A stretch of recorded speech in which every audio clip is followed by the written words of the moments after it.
वाहिगुरु साहिब जी। जे जाना लड़ सिजना, पीड़ी पाई गंड, तै जेवड मैं नाहे को, सब जग डिठा हंड। जे जाना लड़ सिजना, पीड़ी पाई गंड, तै जेवड मैं नाहे को, सब जग डिठा हंड। वाहिगुरु जी का खालसा, वाहिगुरु जी की फतेह। सतगुरु गरीब नवाज सच्चे पातशाह महाराज जी की अपार बख्शिश रहमत हुई है। बहुत ही सत्कारयोग सेवक परिवार गर्चा परिवार वालों सतगुरु गुरु ग्रंथ साहिब सच्चे पातशाह महाराज जी के चरण परसदियां होया कुछ दिन तो अपने गृह विखे श्री सहज पाठ आरंभ करवाए, जो अमृत वेले तो शाम तक गुरबाणी के प्रवाह चल रहे हैं। इसे ही लड़ी के तहत अज शाम का दीवान जो रखा गया है, सतसंगत करन लई सतगुरु महाराज जी दियां वडियाइयां सिफत सलाह करन वास्ते विशेष तौर पर जो परिवार ने उद्यम किया है तो आप संगत नूं सदा दिता कि आओ मिल बैठ के सारे आपां सतगुरु जी की वडियाई सिफत सलाह करके अपने समय सवास नूं सफल कर सकीए। आप संगतां ने बेनती नूं प्रवान किया। सेवकां दे गृह विखे पहुँचे हो, आपां आओ शब्द की विचार आरंभ करनी है। आप जी नूं पता कि बाबा फरीद साहब जी के श्लोकां की लड़ीवार कथा दास ने गुरु घर जो आरंभ की है। गुरु तेग बहादुर महाराज जी की बाणी की विचार आप उत्थे कीती संपूर्ण हुई। उस तो बाद बाबा फरीद साहब जी के श्लोकां की लड़ीवार कथा आरंभ की है। उसे दे विचों ही एक श्लोक जिसका पाठ आप जी ने सरवण किया है, उसकी विचार मैं आप जी नाल करन दा यतन करांगा। आओ सतगुरु महाराज जी की असीस लईए, साडे मन अंदर टिकाओ एकाग्रता बने। सारी संगत एक बार प्यार सहित वाहिगुरु शब्द का उचारण करना, कोई रसना वांझी ना रहे। आप जी असीस बख्शोगे, दास कुछ कह सकेगा। आओ सारे कृपा करके सारे मिल के उचारण करिए जी। सतनाम श्री वाहिगुरु जी। सारे करो कृपा। सतनाम श्री वाहिगुरु जी। साहिब बाबा फरीद जी दे जो श्लोक ने उहदे विच जिहदा पाठ आप जी ने सरवण किया है, पहला उस शब्द के अखरी अर्थ, फिर आप उहदी व्याख्या नाल जुड़ना है। बाबा फरीद साहब ने कृपा की इस श्लोक विच। बाबा फरीद साहब जी कहते ने, जे जाना लड़ सिजना, पीढ़ी पाई गंढ। इनू समझण लई प्रोफैसर साहब सिंघुड़ा ने एक उदाहरण दी है कि अज दे समय विच भी ये हो सकता रीत चलती होवे, पर उन्हां समयां दे विच ये आम तौर पर लहिंदे पंजाब अंदर, क्योंकि बाबा फरीद साहब जी बहुत लम्मा समा लहिंदे पंजाब विच रह के उन्होंने सारे शब्द बड़े उन्होंने पंजाबी में समझ आउंदे ने। ਜਿਹੜੀਆਂ ਘਰਾਂ ਦੇ ਵਿੱਚ कुछ रीतां चलदियां सन, उन्हां तो सिੱਖਿਆ लैके सानू सिੱਖਿਆ ਦਿੱਤੀ है। तो प्रोफैसर साहब सिंह हुण इस शब्द की व्याख्या करदिआं ਉਹਦੇ ਵਿੱਚ लिखते ने, ਕਹਿੰਦੇ ने कि जिवें लड़की सहुरे घर विचों पेके घर विचों तुरन तो पहलां जदों ਉਹਦਾ ਵਿਆਹ ਹੁੰਦਾ है, फेरे ਹੁੰਦੇ है, उस वेले जिहड़ा परिवार है जदों उस लड़की नूं ਤੋਰਨ ਤੋਂ नाल ही दाज इकट्ठा कर लैंदा है। उस दाज दे विच जिवें बैड हो गए, मंजे हो गए, बिस्तरे हो गए धादक, जिहड़ा मंजा तैयार किया जां बैड कह लो तैयार किया है, उहदे ते बिठाया जाता है ਅਜੇ ਪੇਕੇ ਘਰ ਵਿੱਚ ਹੀ ਹੈ, ਉਹ ਸਹੁਰੇ ਘਰ ਨਹੀਂ ਗਈ, ਪੇਕੇ ਘਰ ਵਿੱਚ ਹੀ। ਤੇ ਦੋਨਾਂ ਜੀਆਂ ਨੂੰ ਉੱਥੇ ਬਿਠਾ ਕੇ ਤੇ ਉਹ ਕੀ ਕਰਦਾ, ਇੱਕ ਪ੍ਰੋਹਤ, ਜਿਹੜਾ ਪ੍ਰੋਹਤ ਮੈਨੇ ਹੁੰਦਾ ਹੈ ਜਿਹੜਾ ਸਾਰੇ ਕੰਮ ਕਰਦਾ ਹੈ, ਪੰਡਤ, ਉਹ ਕੀ ਕਰਦਾ ਵੀ ਉਹ ਦੋਨਾਂ ਦੇ, ਲੜਕੀ ਜਿਹੜੀ ਆ ਵਿਆਹੀ ਗਈ ਤੇ ਉਹਦਾ ਘਰ ਵਾਲਾ, ਉਹਨਾਂ ਦੋਵਾਂ ਦੇ ਜਿਹੜਾ ਪੱਲਾ ਹੈ ਗਲ ਵਿੱਚ, ਉਹਨੂੰ ਗੰਢ ਦੇ ਦਿੰਦਾ ਹੈ। ਤੇ ਘੁੱਟ ਕੇ ਗੰਢ ਦੇਣ ਤੋਂ ਬਾਅਦ ਫਿਰ ਕੋਈ ਸ਼ਲੋਕ ਪੜ੍ਹਦਾ ਉਹ ਆਪਣੇ ਧਾਰਮਿਕ ਉਹਨਾਂ ਦੇ ਗ੍ਰੰਥਾਂ ਦੇ ਮੁਤਾਬਕ ਉਹਦੇ ਉਹ ਸ਼ਲੋਕ ਪੜ੍ਹਦਾ ਹੈ। ਤੇ ਉਹਦਾ ਮਤਲਬ ਇਹ ਲਿਆ ਜਾਂਦਾ ਹੈ ਵੀ ਉਹ ਸ਼ਲੋਕਾਂ ਵਿੱਚ ਇਹ ਕਹਿੰਦਾ ਹੈ, ਇਹ ਪੜ੍ਹਦਾ ਹੈ ਵੀ ਇਹਨਾਂ ਦੇ ਜਿਵੇਂ ਪੱਲੇ ਨੂੰ ਗੰਢ ਦਿੱਤੀ ਗਈ ਆ, ਪ੍ਰਮਾਤਮਾ ਤੂੰ ਕਿਰਪਾ ਕਰੀ ਇਹ ਸਦਾ ਦੇ ਲਈ ਜਿਹੜੀ ਜੋੜੀ ਹੈ, ਇਸ ਤਰ੍ਹਾਂ ਇਹਨਾਂ ਦਾ ਪਿਆਰ ਮੁਹੱਬਤ ਬਣਿਆ ਰਹੇ ਤੇ ਆਪਸੀ ਇਹ ਗੰਢ ਇਸ ਤਰ੍ਹਾਂ ਜਿਵੇਂ ਪਰਨੇ ਦੀ ਗੰਢ ਦਿੱਤੀ ਹੈ, ਇਸ ਤਰ੍ਹਾਂ ਇਹਨਾਂ ਦੀ ਗੰਢ ਪੱਕੀ ਵੱਜੀ ਰਹੇ। ਇਹ ਪ੍ਰੋਫੈਸਰ ਸਾਹਿਬ ਸਿੰਘ ਜੀ ਕਹਿੰਦੇ ਨੇ ਵੀ ਇਸ ਤਰ੍ਹਾਂ ਜਿਹੜਾ ਉਹਦੇ ਤੋਂ ਇਹ ਉਹਦਾ ਭਾਵ ਲਿਆ ਜਾਂਦਾ ਹੈ। ਬਾਬਾ ਫਰੀਦ ਸਾਹਿਬ ਜੀ ਨੇ ਉਸ ਰੀਤ ਚੱਲਦੀ ਦਾ ਜ਼ਿਕਰ ਕਰਦਿਆਂ ਹੋਇਆਂ ਸਾਨੂੰ ਵੇਖੋ ਗੱਲ ਉਸ ਪੱਲੇ ਤੋਂ ਸਮਝਾ ਕੇ ਗੁਰੂ ਨਾਲੇ ਬੰਨੇ ਜੋੜ ਦਿੱਤੀ ਹੈ। ਬਾਬਾ ਫਰੀਦ ਸਾਹਿਬ ਕਹਿੰਦੇ ਜਿਵੇਂ ਉਹ ਪੱਲਾ ਘੁੱਟ ਕੇ ਗੰਢ ਦਿੱਤੀ ਜਾਂਦੀ ਹੈ ਤੇ ਉਹਦਾ ਮਤਲਬ ਮੰਨਿਆ ਜਾਂਦਾ ਵੀ ਦੋਨਾਂ ਜੀਆਂ ਦਾ ਪਿਆਰ ਮੁਹੱਬਤ ਬਣਿਆ ਰਹੇ। ਬਾਬਾ ਫਰੀਦ ਸਾਹਿਬ ਕਹਿੰਦੇ ਐਵੇਂ ਜੇ ਜਾਣਾ ਲੜ ਛਿਜਣਾ, ਜੇ ਮੈਨੂੰ ਪਤਾ ਹੋ ਜਾਏ ਵੀ ਉਹ ਜਿਹੜਾ ਪੱਲਾ ਹੱਥ ਵਿੱਚ ਫੜਾਇਆ ਹੈ ਉਹ ਪੱਲਾ ਛਿਜ ਜਾਣਾ ਹੈ, ਛਿਜ ਦਾ ਮਤਲਬ ਟੁੱਟ ਜਾਣਾ ਹੈ, ਜੇ ਪਤਾ ਹੋਵੇ ਉਹ ਟੁੱਟ ਜਾਣਾ, ਛਿਜ ਜਾਣਾ ਹੈ, ਤੇ ਬਾਬਾ ਫਰੀਦ ਸਾਹਿਬ ਕਹਿੰਦੇ ਮੈਂ ਉਸ ਪੱਲੇ ਨੂੰ ਟੁੱਟਣ ਤੋਂ, ਛਿਜਣ ਤੋਂ ਬਚਾਉਣ ਲਈ ਇੰਨੀ ਘੁੱਟ ਕੇ ਗੰਢ ਦੇ ਦਿਆਂ ਵੀ ਉਹ ਛਿਜੇ ਨਾ, ਟੁੱਟੇ ਨਾ, ਉਹ ਖਤਮ ਨਾ ਹੋਏ। ਜੇ ਜਾਣਾ ਲੜ ਛਿਜਣਾ ਪੀਢੀ, ਪੀਢੀ ਦਾ ਮਤਲਬ ਹੁੰਦਾ ਐ ਘੁੱਟ ਕੇ ਗੰਢ ਦੇ ਦੇਣੀ, ਪੀਢੀ ਪਾਈ ਗੰਢ, ਉਹ ਗੰਢ ਪੀਢੀ ਹੋ ਗਈ, ਘੁੱਟ ਕੇ ਗੰਢ ਦੇ ਦਿੱਤੀ। ਅੱਗੇ ਕਹਿੰਦੇ ਜਿਹਦੇ ਨਾਲ ਗੰਢ ਦੇਣੀ, ਇੱਕ ਉਦਾਹਰਨ ਤੇ ਲੈ ਲਈ ਬਾਹਰੀ ਉਹਨਾਂ ਨੇ ਦੋ ਜੀਆਂ ਦੀ, ਪਰ ਕਹਿੰਦੇ ਅਸੀਂ ਕੀ ਕਰਨਾ ਹੈ, ਅਸੀਂ ਆਪਣੀ ਗੰਢ ਜਿਹੜੀ ਹੈ ਪ੍ਰੀਤ ਵਾਲੀ ਉਹ ਗੁਰੂ ਨਾਲ ਇੰਨੀ ਘੁੱਟ ਕੇ ਪਾ ਦਈਏ। ਕਿਹਦੇ ਨਾਲ ਗੰਢ ਪਾਉਣੀ, ਤੈਂ ਜੇਵੜ ਮੈਂ ਨਾਹੇ ਕੋ, ਤੈਂ ਜੇਵੜ ਦਾ ਮਤਲਬ ਹੋ ਗਿਆ ਪ੍ਰਮਾਤਮਾ ਵਾਹਿਗੁਰੂ, ਜਿਹਦੇ ਤੋਂ ਵੱਡਾ ਹੋਰ ਕੋਈ ਨਹੀਂ ਹੈ, ਤੈਂ ਜੇਵੜ ਮੈਂ ਨਾਹੇ ਕੋ। ਬਾਬਾ ਜੀ ਕਹਿੰਦੇ ਸਭ ਜਗ ਡਿੱਠਾ ਹੰਡ, ਮੈਂ ਸਾਰਾ ਜਗਤ ਫਿਰ ਕੇ ਵੇਖ ਲਿਆ, ਮੇਰੇ ਪ੍ਰਮਾਤਮਾ ਤੋਂ ਬਿਨਾ, ਗੁਰੂ ਤੋਂ ਬਿਨਾ, ਪਰਮੇਸ਼ਰ ਤੋਂ ਬਿਨਾ ਕੋਈ ਹੋਰ ਦੂਜਾ ਹੈ ਨਹੀਂ ਹੈ, ਸਭ ਤੋਂ ਵੱਡਾ ਉਹੀ ਹੈ ਪ੍ਰਮਾਤਮਾ ਜਿਹਦੇ ਨਾਲ ਮੈਂ ਪੀਢੀ ਗੰਢ ਪਾਉਣੀ ਹੈ। ਇਹ ਸੀ ਸ਼ਲੋਕ ਦੇ ਅਖਰੀ ਅਰਥ। ਹੁਣ ਇਹਦੀ ਆਪਾਂ ਵਿਆਖਿਆ ਨਾਲ ਜੁੜਨਾ ਵੀ ਪੀਢੀ ਗੰਢ ਕੀ ਹੁੰਦੀ ਹੈ, ਇਤਿਹਾਸ ਵਿੱਚੋਂ ਤੇ ਗੁਰਬਾਣੀ ਚੋਂ ਦੇਖਣਾ ਹੈ। ਜਦੋਂ ਗੁਰੂ ਗ੍ਰੰਥ ਸਾਹਿਬ ਦੀ ਬਾਣੀ ਪੜ੍ਹਦੇ ਆ ਉਹਦੇ ਚ ਮਹਾਰਾਜ ਦੇ ਬਚਨ ਆਉਂਦੇ ਨੇ, ਅੰਚਲ ਦਾ ਮਤਲਬ ਹੁੰਦਾ ਪੱਲਾ। ਸਤਿਗੁਰੂ ਗੁਰੂ ਰਾਮਦਾਸ ਮਹਾਰਾਜ ਜੀ ਕਹਿੰਦੇ ਹੇ ਪ੍ਰਮਾਤਮਾ ਅਸੀਂ ਜੀਵ ਅਗਿਆਨੀ ਹਾਂ, ਅਸੀਂ ਬੇਸਮਝ ਹਾਂ, ਸਾਨੂੰ ਰਸਤੇ ਤੇ ਚੱਲਣ ਦਾ ਕੋਈ ਪਤਾ ਨਹੀਂ, ਤੁਸੀਂ ਕਿਰਪਾ ਕਰੋ ਆਪਣਾ ਘੁੱਟ ਕੇ ਪੱਲਾ ਫੜਾ ਦਿਓ। ਹਮ ਅੰਧਲੇ ਗਿਆਨਹੀਨ ਅਗਿਆਨੀ ਕਿਉਂ ਚਾਲੈ ਮਾਰਗ ਪੰਥਾ, ਹਮ ਅੰਧਲੇ ਕੋ ਗੁਰ ਅੰਚਲ ਦੀਜੇ। ਅੰਚਲ ਮੈਨੇ ਹੁੰਦਾ ਪੱਲਾ ਜਿਹੜਾ ਅਸੀਂ ਆ ਪਰਨਾ ਹੈ। ਹਮ ਅੰਧਲੇ ਕੋ ਗੁਰ ਅੰਚਲ ਦੀਜੈ ਜਨ ਨਾਨਕ ਚੱਲ ਹੈ ਮਿਲੰਥਾ। ਇਹ ਵਾਹਿਗੁਰੂ ਅਸੀਂ ਮਿਲ ਕੇ ਚੱਲ ਸਕੀਏ, ਤੂੰ ਪੱਲਾ ਫੜਾ। ਇੱਕ ਸ਼ਬਦ ਹੋਰ ਗੁਰੂ ਗ੍ਰੰਥ ਸਾਹਿਬ ਦੀ ਬਾਣੀ ਚੋਂ ਮਹਾਰਾਜ ਕਹਿੰਦੇ ਜੇ ਸਾਗਰ ਤਰਨਾ ਨਾ, ਇਹ ਭਵ ਸਾਗਰ ਸੰਸਾਰ, ਇਹ ਵੀ ਪੱਲੇ ਤੋਂ ਬਿਨਾਂ ਨਹੀਂ ਤਰਿਆ ਜਾ ਸਕਦਾ। ਉਥੇ ਬਚਨ ਹੁੰਦਾ ਅੰਚਲ ਗਹਿ, ਗਹਿ ਮੈਨ ਹੁੰਦਾ ਪਕੜਨਾ, ਅੰਚਲ ਗਹਿ ਕੈ ਸਾਧਕਾ, ਸਾਧ ਮਤਲਬ ਹੋ ਗਿਆ ਗੁਰੂ ਪਰਮਾਤਮਾ, ਅੰਚਲ ਗਹਿ ਕੈ ਸਾਧਕਾ ਤਰਨਾ ਇਹ ਸੰਸਾਰ। ਜੇ ਇਹ ਸੰਸਾਰ ਤਰਨਾ ਤੇ ਸਾਨੂੰ ਗੁਰੂ ਦਾ ਪੱਲਾ ਫੜਨਾ ਪਏਗਾ। ਹੁਣ ਗੁਰੂ ਦੇ ਪੱਲੇ ਤੋਂ ਭਾਵ ਕੀ ਹੋ ਗਿਆ, ਗੁਰੂ ਦਾ ਸ਼ਬਦ। ਗੁਰੂ ਦੇ ਪੱਲੇ ਤੋਂ ਭਾਵ ਹੋ ਗਿਆ ਗੁਰੂ ਦੀ ਬਾਣੀ, ਗੁਰੂ ਦੀ ਵਿਚਾਰਧਾਰਾ, ਗੁਰੂ ਦੀ ਸੋਚ, ਉਹਨੂੰ ਆਪਣੀ ਜ਼ਿੰਦਗੀ 'ਚ ਕਮਾਉਣਾ। ਇਹ ਗੁਰੂ ਦਾ ਪੱਲਾ ਫੜਨਾ ਹੁੰਦਾ ਹੈ, ਇਹ ਗੁਰੂ ਦੇ ਲੜ ਲੱਗਣਾ ਹੁੰਦਾ ਹੈ। ਇੱਕ ਵਚਨ ਹੋਰ ਅਸੀਂ ਦੇਖ ਲਈਏ, ਫਿਰ ਇਤਿਹਾਸ ਦੇ ਵਿੱਚੋਂ ਮੈਂ ਇਹ ਕਲੀਅਰ ਕਰਾਂਗਾ ਵੀ ਪੀਢੀ ਗੰਢ ਕੀ ਹੁੰਦੀ ਹੈ। ਇੱਕ ਵਚਨ ਜਦੋਂ ਅਸੀਂ ਆਨੰਦ ਕਾਰਜ ਹੁੰਦੇ ਆ ਉਦੋਂ ਇੱਕ ਸ਼ਬਦ ਪੜਿਆ ਜਾਂਦਾ, ਜਦੋਂ ਲੜਕੀ ਦਾ ਪਿਤਾ ਪੱਲਾ ਫੜਾਉਂਦਾ ਆਪਣੀ ਬੇਟੀ ਦਾ, ਉਸ ਲੜਕੇ ਦਾ ਪੱਲਾ ਬੇਟੀ ਨੂੰ ਫੜਾ ਦਿੰਦਾ ਹੈ, ਤੇ ਉਸ ਵੇਲੇ ਵੀ ਇੱਕ ਸ਼ਬਦ ਪੜਿਆ ਜਾਂਦਾ, ਉਹ ਪੜ੍ਹਦੇ ਨੇ ਰਾਗੀ ਸਿੰਘ ਕੇ ਉਸਤਤ ਨਿੰਦਾ ਨਾਨਕ ਜੀ ਮੈਂ ਹੱਬ ਵੰਜਾਈ ਛੋੜਿਆ, ਹੱਬ ਕਿਜ ਤਿਆਗੀ ਹੱਬੇ ਸਾਗ ਕੁੜਾਵੇ ਡਿੱਠੇ ਤਾਂ ਪੱਲੇ ਤੈਂਡੇ ਲਾਗੀ। ਉੱਥੇ ਵੀ ਵੇਖੋ ਸ਼ਬਦ ਪੱਲੇ ਦਾ ਹੀ ਆਇਆ ਹੈ। ਹੁਣ ਇਹਦਾ ਭਾਵ ਅਰਥ ਭਾਵੇਂ ਅਸੀਂ ਬਾਹਰੀ ਤੌਰ ਤੇ ਲੈਨੇ, ਪਰ ਅੰਤਰੀ ਵੀ ਉਹਦੇ ਅਰਥ ਅਸਲ 'ਚ ਉਹੀ ਬਣਦੇ ਆ ਕਿ ਉਸਤਤ ਨਿੰਦਾ ਨਾਨਕ ਜੀ ਮੈਂ। ਮਹਾਰਾਜ ਕਹਿੰਦੇ ਦੋ ਚੀਜ਼ਾਂ ਮੈਂ ਛੱਡ ਦਿੱਤੀਆਂ ਆਪਣੀ ਜ਼ਿੰਦਗੀ ਵਿੱਚ, ਇੱਕ ਖੁਸ਼ਾਮਦ, ਇੱਕ ਨਿੰਦਿਆ, ਦੋਨੋਂ ਮੈਂ ਤਿਆਗ ਦਿੱਤੀਆਂ ਨੇ।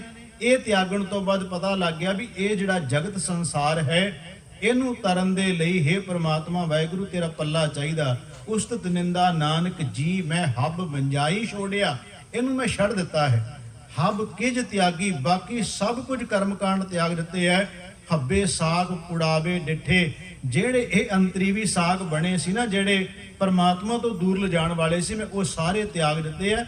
ਤਾਂ ਪੱਲੇ ਤੈਂਡੇ ਲਾਗੀ ਪ੍ਰਮਾਤਮਾ ਜੀ, ਮੈਂ ਤੇਰੇ ਪੱਲੇ ਜੀਵ ਰੂਪੀ ਇਸਤਰੀ ਕਹਿ ਰਹੀ ਹੈ ਕਿ ਲੱਗ ਗਈ ਹੈ। ਹੁਣ ਭਗਤ ਕਬੀਰ ਸਾਹਿਬ ਜੀ ਦਾ ਇੱਕ ਬਚਨ ਹੈ, ਉਹ ਕਹਿੰਦੇ ਜਦੋਂ ਕੋਈ ਪਰਮਾਰਥ ਵਾਲੇ ਬੰਨੇ ਤੁਰਦਾ, ਰੱਬ ਵਾਲੇ ਬੰਨੇ ਤੁਰਦਾ, ਇਸ ਮਾਰਗ ਵਾਲੇ ਬੰਨੇ ਤੁਰਦਾ, ਕਬੀਰ ਸਾਹਿਬ ਕਹਿੰਦੇ ਬਹੁਤ ਲੋਕ ਰੋਕਣ ਦਾ ਯਤਨ ਕਰਦੇ ਆ। ਉਹ ਕਹਿੰਦੇ ਛੱਡ ਤੂੰ, ਇਸ ਤੋਂ ਕੀ ਲੈਣਾ ਹੈ।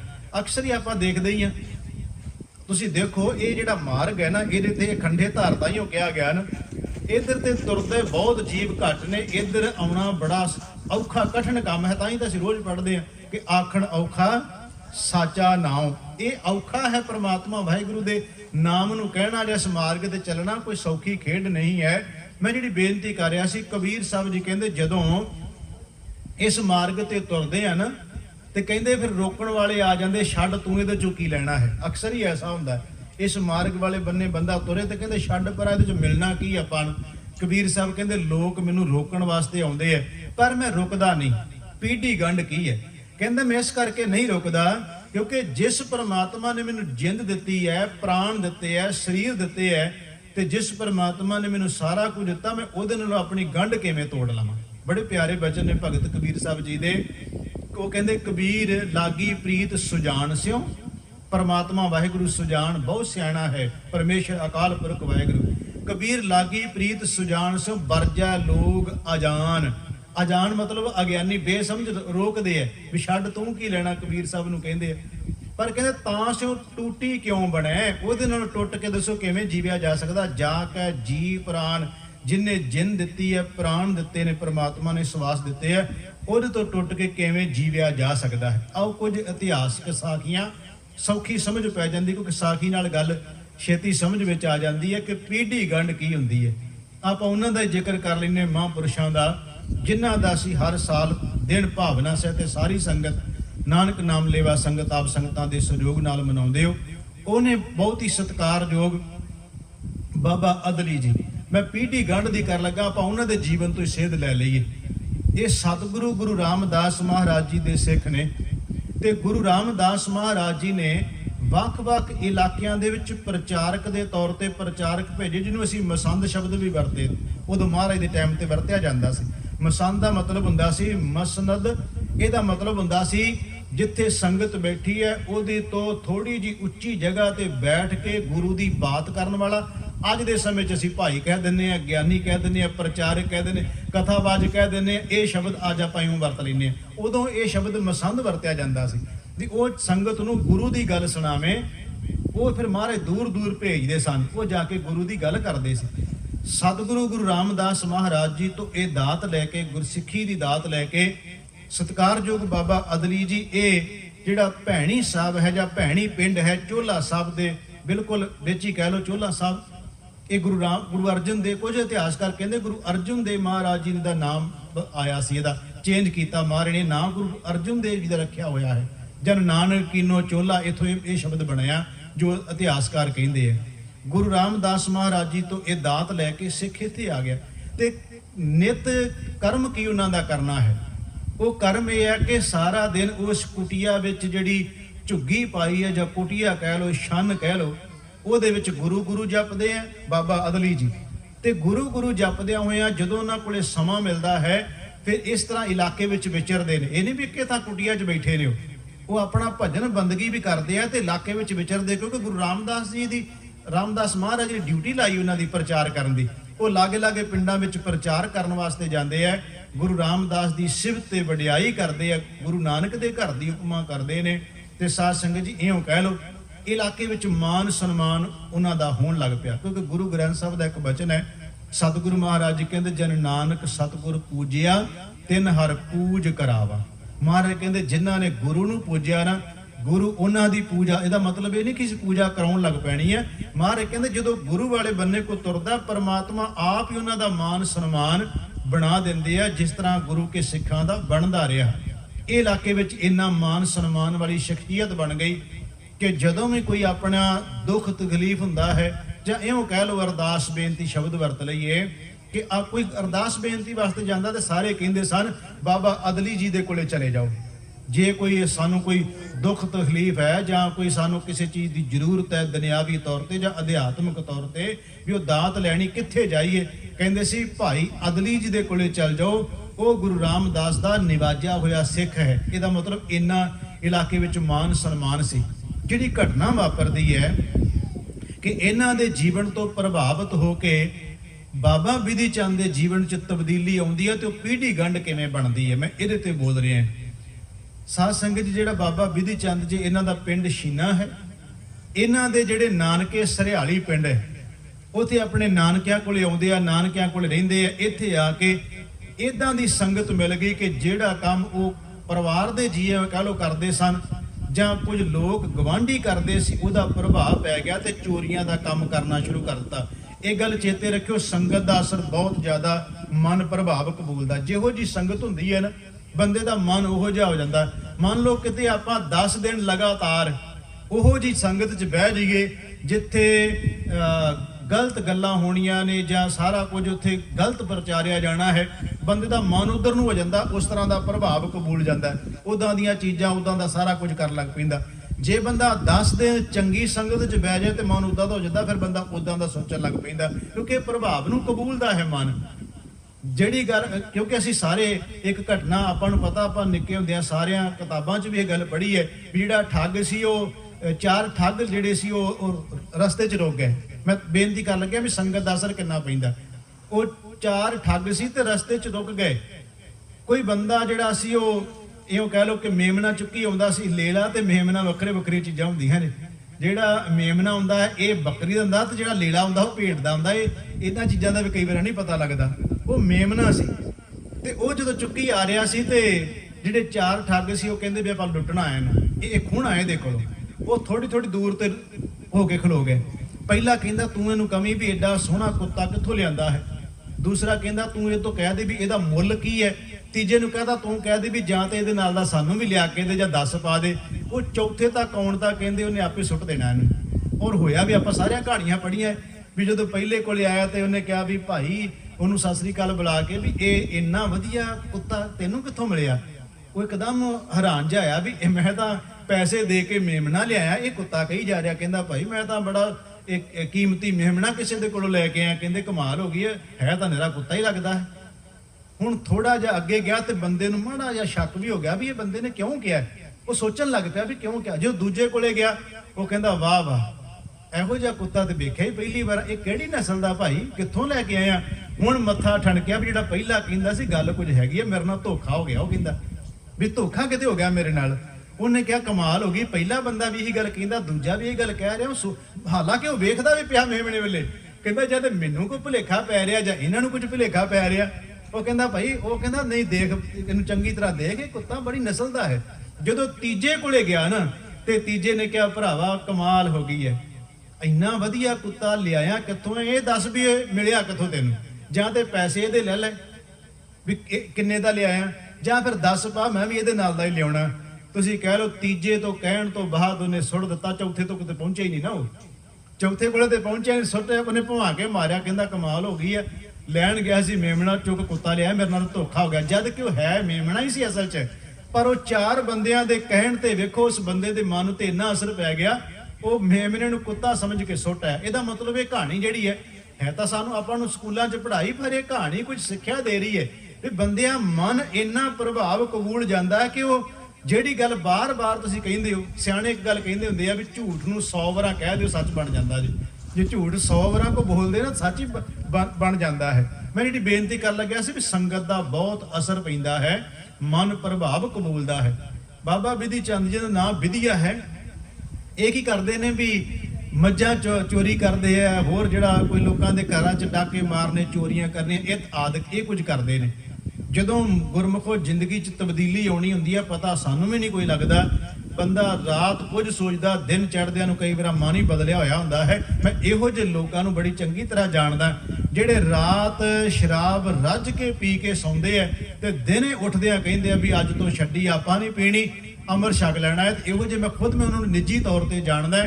ਇਹੋ ਜਿਹੇ ਪੱਕੇ ਸਿੱਖ ਮੁੜ ਕੇ ਬਣੇ, ਕਦੀ ਜ਼ਿੰਦਗੀ 'ਚ ਡੋਲੇ ਹੀ ਨਹੀਂ।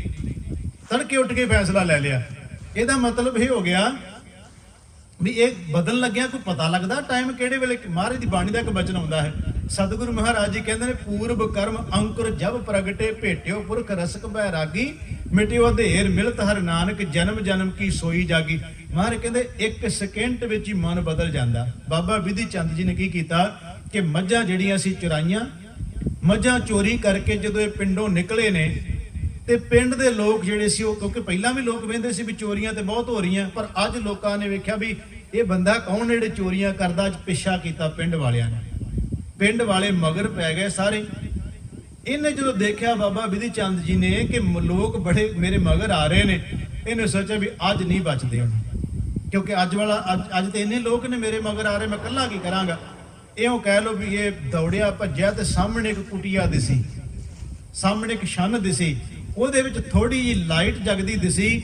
ਇਹ ਜਾ ਕੇ ਭੱਜ ਕੇ ਉਸ ਛੰਨ ਵਿੱਚ ਚਲੇ ਗਏ। ਉਹ ਸਨ ਬਾਬਾ ਅਦਲੀ ਜਿਨ੍ਹਾਂ ਦੀ ਛੰਨ ਵਿੱਚ ਚਲੇ ਗਏ।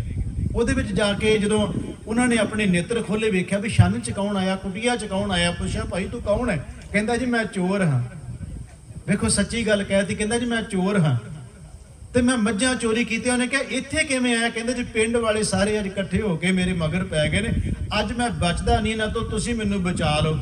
ਉਹਨਾਂ ਨੇ ਕਿਹਾ ਵੀ ਬਚ ਤਾਂ ਤੂੰ ਜਾਏਗਾ, ਪਰ ਇਹ ਕਰਮ ਅੱਜ ਤੋਂ ਬਾਅਦ ਛੱਡਣਾ ਪਏਗਾ। ਜੇ ਤੂੰ ਅੱਜ ਤੌਬਾ ਕਰੇ ਤੇ ਗੁਰੂ ਤੇਰੀ ਬੌੜੀ ਕਰੇਗਾ।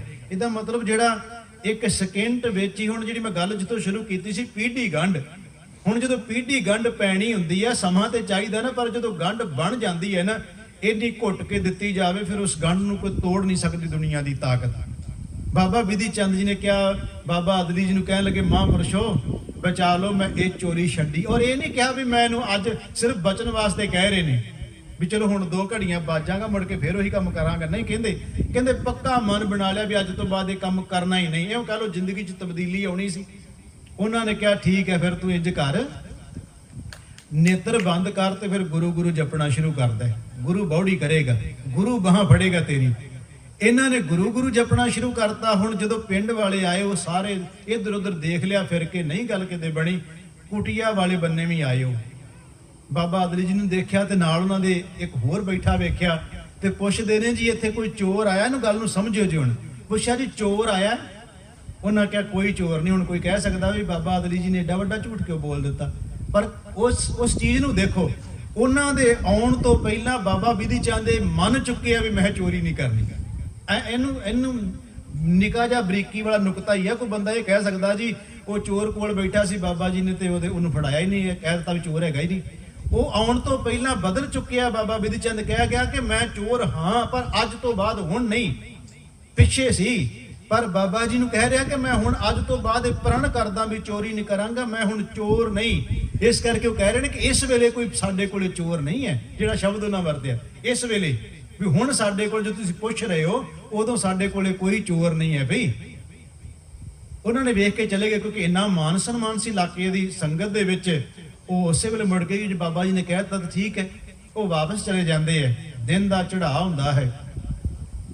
ਇਹਨਾਂ ਨੇ ਭਾਈ ਅਦਲੀ ਜੀ, ਬਾਬਾ ਅਦਲੀ ਜੀ ਨੇ ਕਿਹਾ, ਕਹਿਣ ਲੱਗੇ ਪੁਰਖਾ ਇਹ ਦਾਤ ਜਿਹੜੀ ਗੁਰਸਿੱਖੀ ਦੀ ਹੈ ਮੈਂ ਨਹੀਂ ਤੈਨੂੰ ਦੇ ਸਕਦਾ, ਮੈਂ ਤੈਨੂੰ ਪ੍ਰੇਰਨਾ ਦੇ ਸਕਦਾ, ਪਰ ਦਾਤ ਸਿੱਖੀ ਦੀ ਤੈਨੂੰ ਅੰਮ੍ਰਿਤਸਰ ਸਾਹਿਬ ਦੀ ਧਰਤੀ ਤੇ ਜਾਣਾ ਪਏਗਾ। ਔਰ ਨਾਲ ਲੈ ਕੇ ਆਏ ਨੇ ਇਤਿਹਾਸਕਾਰ ਕਹਿੰਦੇ ਅੰਮ੍ਰਿਤਸਰ ਸਾਹਿਬ ਦੀ ਧਰਤੀ ਤੇ ਬਾਬਾ ਅਦਲੀ ਜੀ ਬਾਬਾ ਵਿਧੀ ਚੰਦ ਨੂੰ ਨਾਲ ਲੈ ਕੇ ਆਏ ਗੁਰੂ ਅਰਜਨ ਦੇਵ ਮਹਾਰਾਜ ਜੀ ਦੇ ਕੋਲੇ, ਤੇ ਨਾਲ ਲਿਆ ਕੇ ਪੂਰੀ ਘਟਨਾ ਵੀ ਦੱਸੀ ਹੈ ਵੀ ਮਹਾਰਾਜ ਇਹਨੇ ਚੋਰੀਆਂ ਕੀਤੀਆਂ ਸੀ, ਮੱਝਾਂ ਚੋਰੀ ਕੀਤੀਆਂ, ਪਿੰਡ ਦੇ ਲੋਕ ਆਏ, ਇਹਨੇ ਤੌਬਾ ਕੀਤੀ, ਅੱਜ ਤੋਂ ਬਾਅਦ ਇਹ ਚੋਰੀ ਨਹੀਂ ਕਰੇਗਾ, ਇਹਨੇ ਵਾਅਦਾ ਕੀਤਾ ਹੈ ਮਹਾਰਾਜ ਨੂੰ ਆਪਣਾ ਸਿੱਖ ਬਣਾ ਲਓ। ਹੁਣ ਮੈਂ ਜਿਹੜੀ ਬੇਨਤੀ ਕਰ ਰਿਹਾ, ਪੀਢੀ ਗੰਢ ਜਦੋਂ ਪੈਂਦੀ ਹੈ, ਗੁਰੂ ਅਰਜਨ ਦੇਵ ਸੱਚੇ ਪਾਤਸ਼ਾਹ ਮਹਾਰਾਜ ਜੀ ਨੇ ਕਿਹਾ, ਕਹਿੰਦੇ ਪੁਰਖਾ ਇਹ ਪਰਮਾਤਮਾ ਨੇ ਜੀਵਨ ਦਿੱਤਾ, ਇਹਨੂੰ ਵਿਅਰਥ ਨਾ ਗਵਾ, ਚੋਰੀਆਂ ਕਰਨੀਆਂ ਛੱਡ, ਉਹ ਚੋਰੀ ਕਰ ਜਿਹੜੀ ਲੋਕ ਬਹੁਤ ਘੱਟ ਕਰਦੇ ਆ।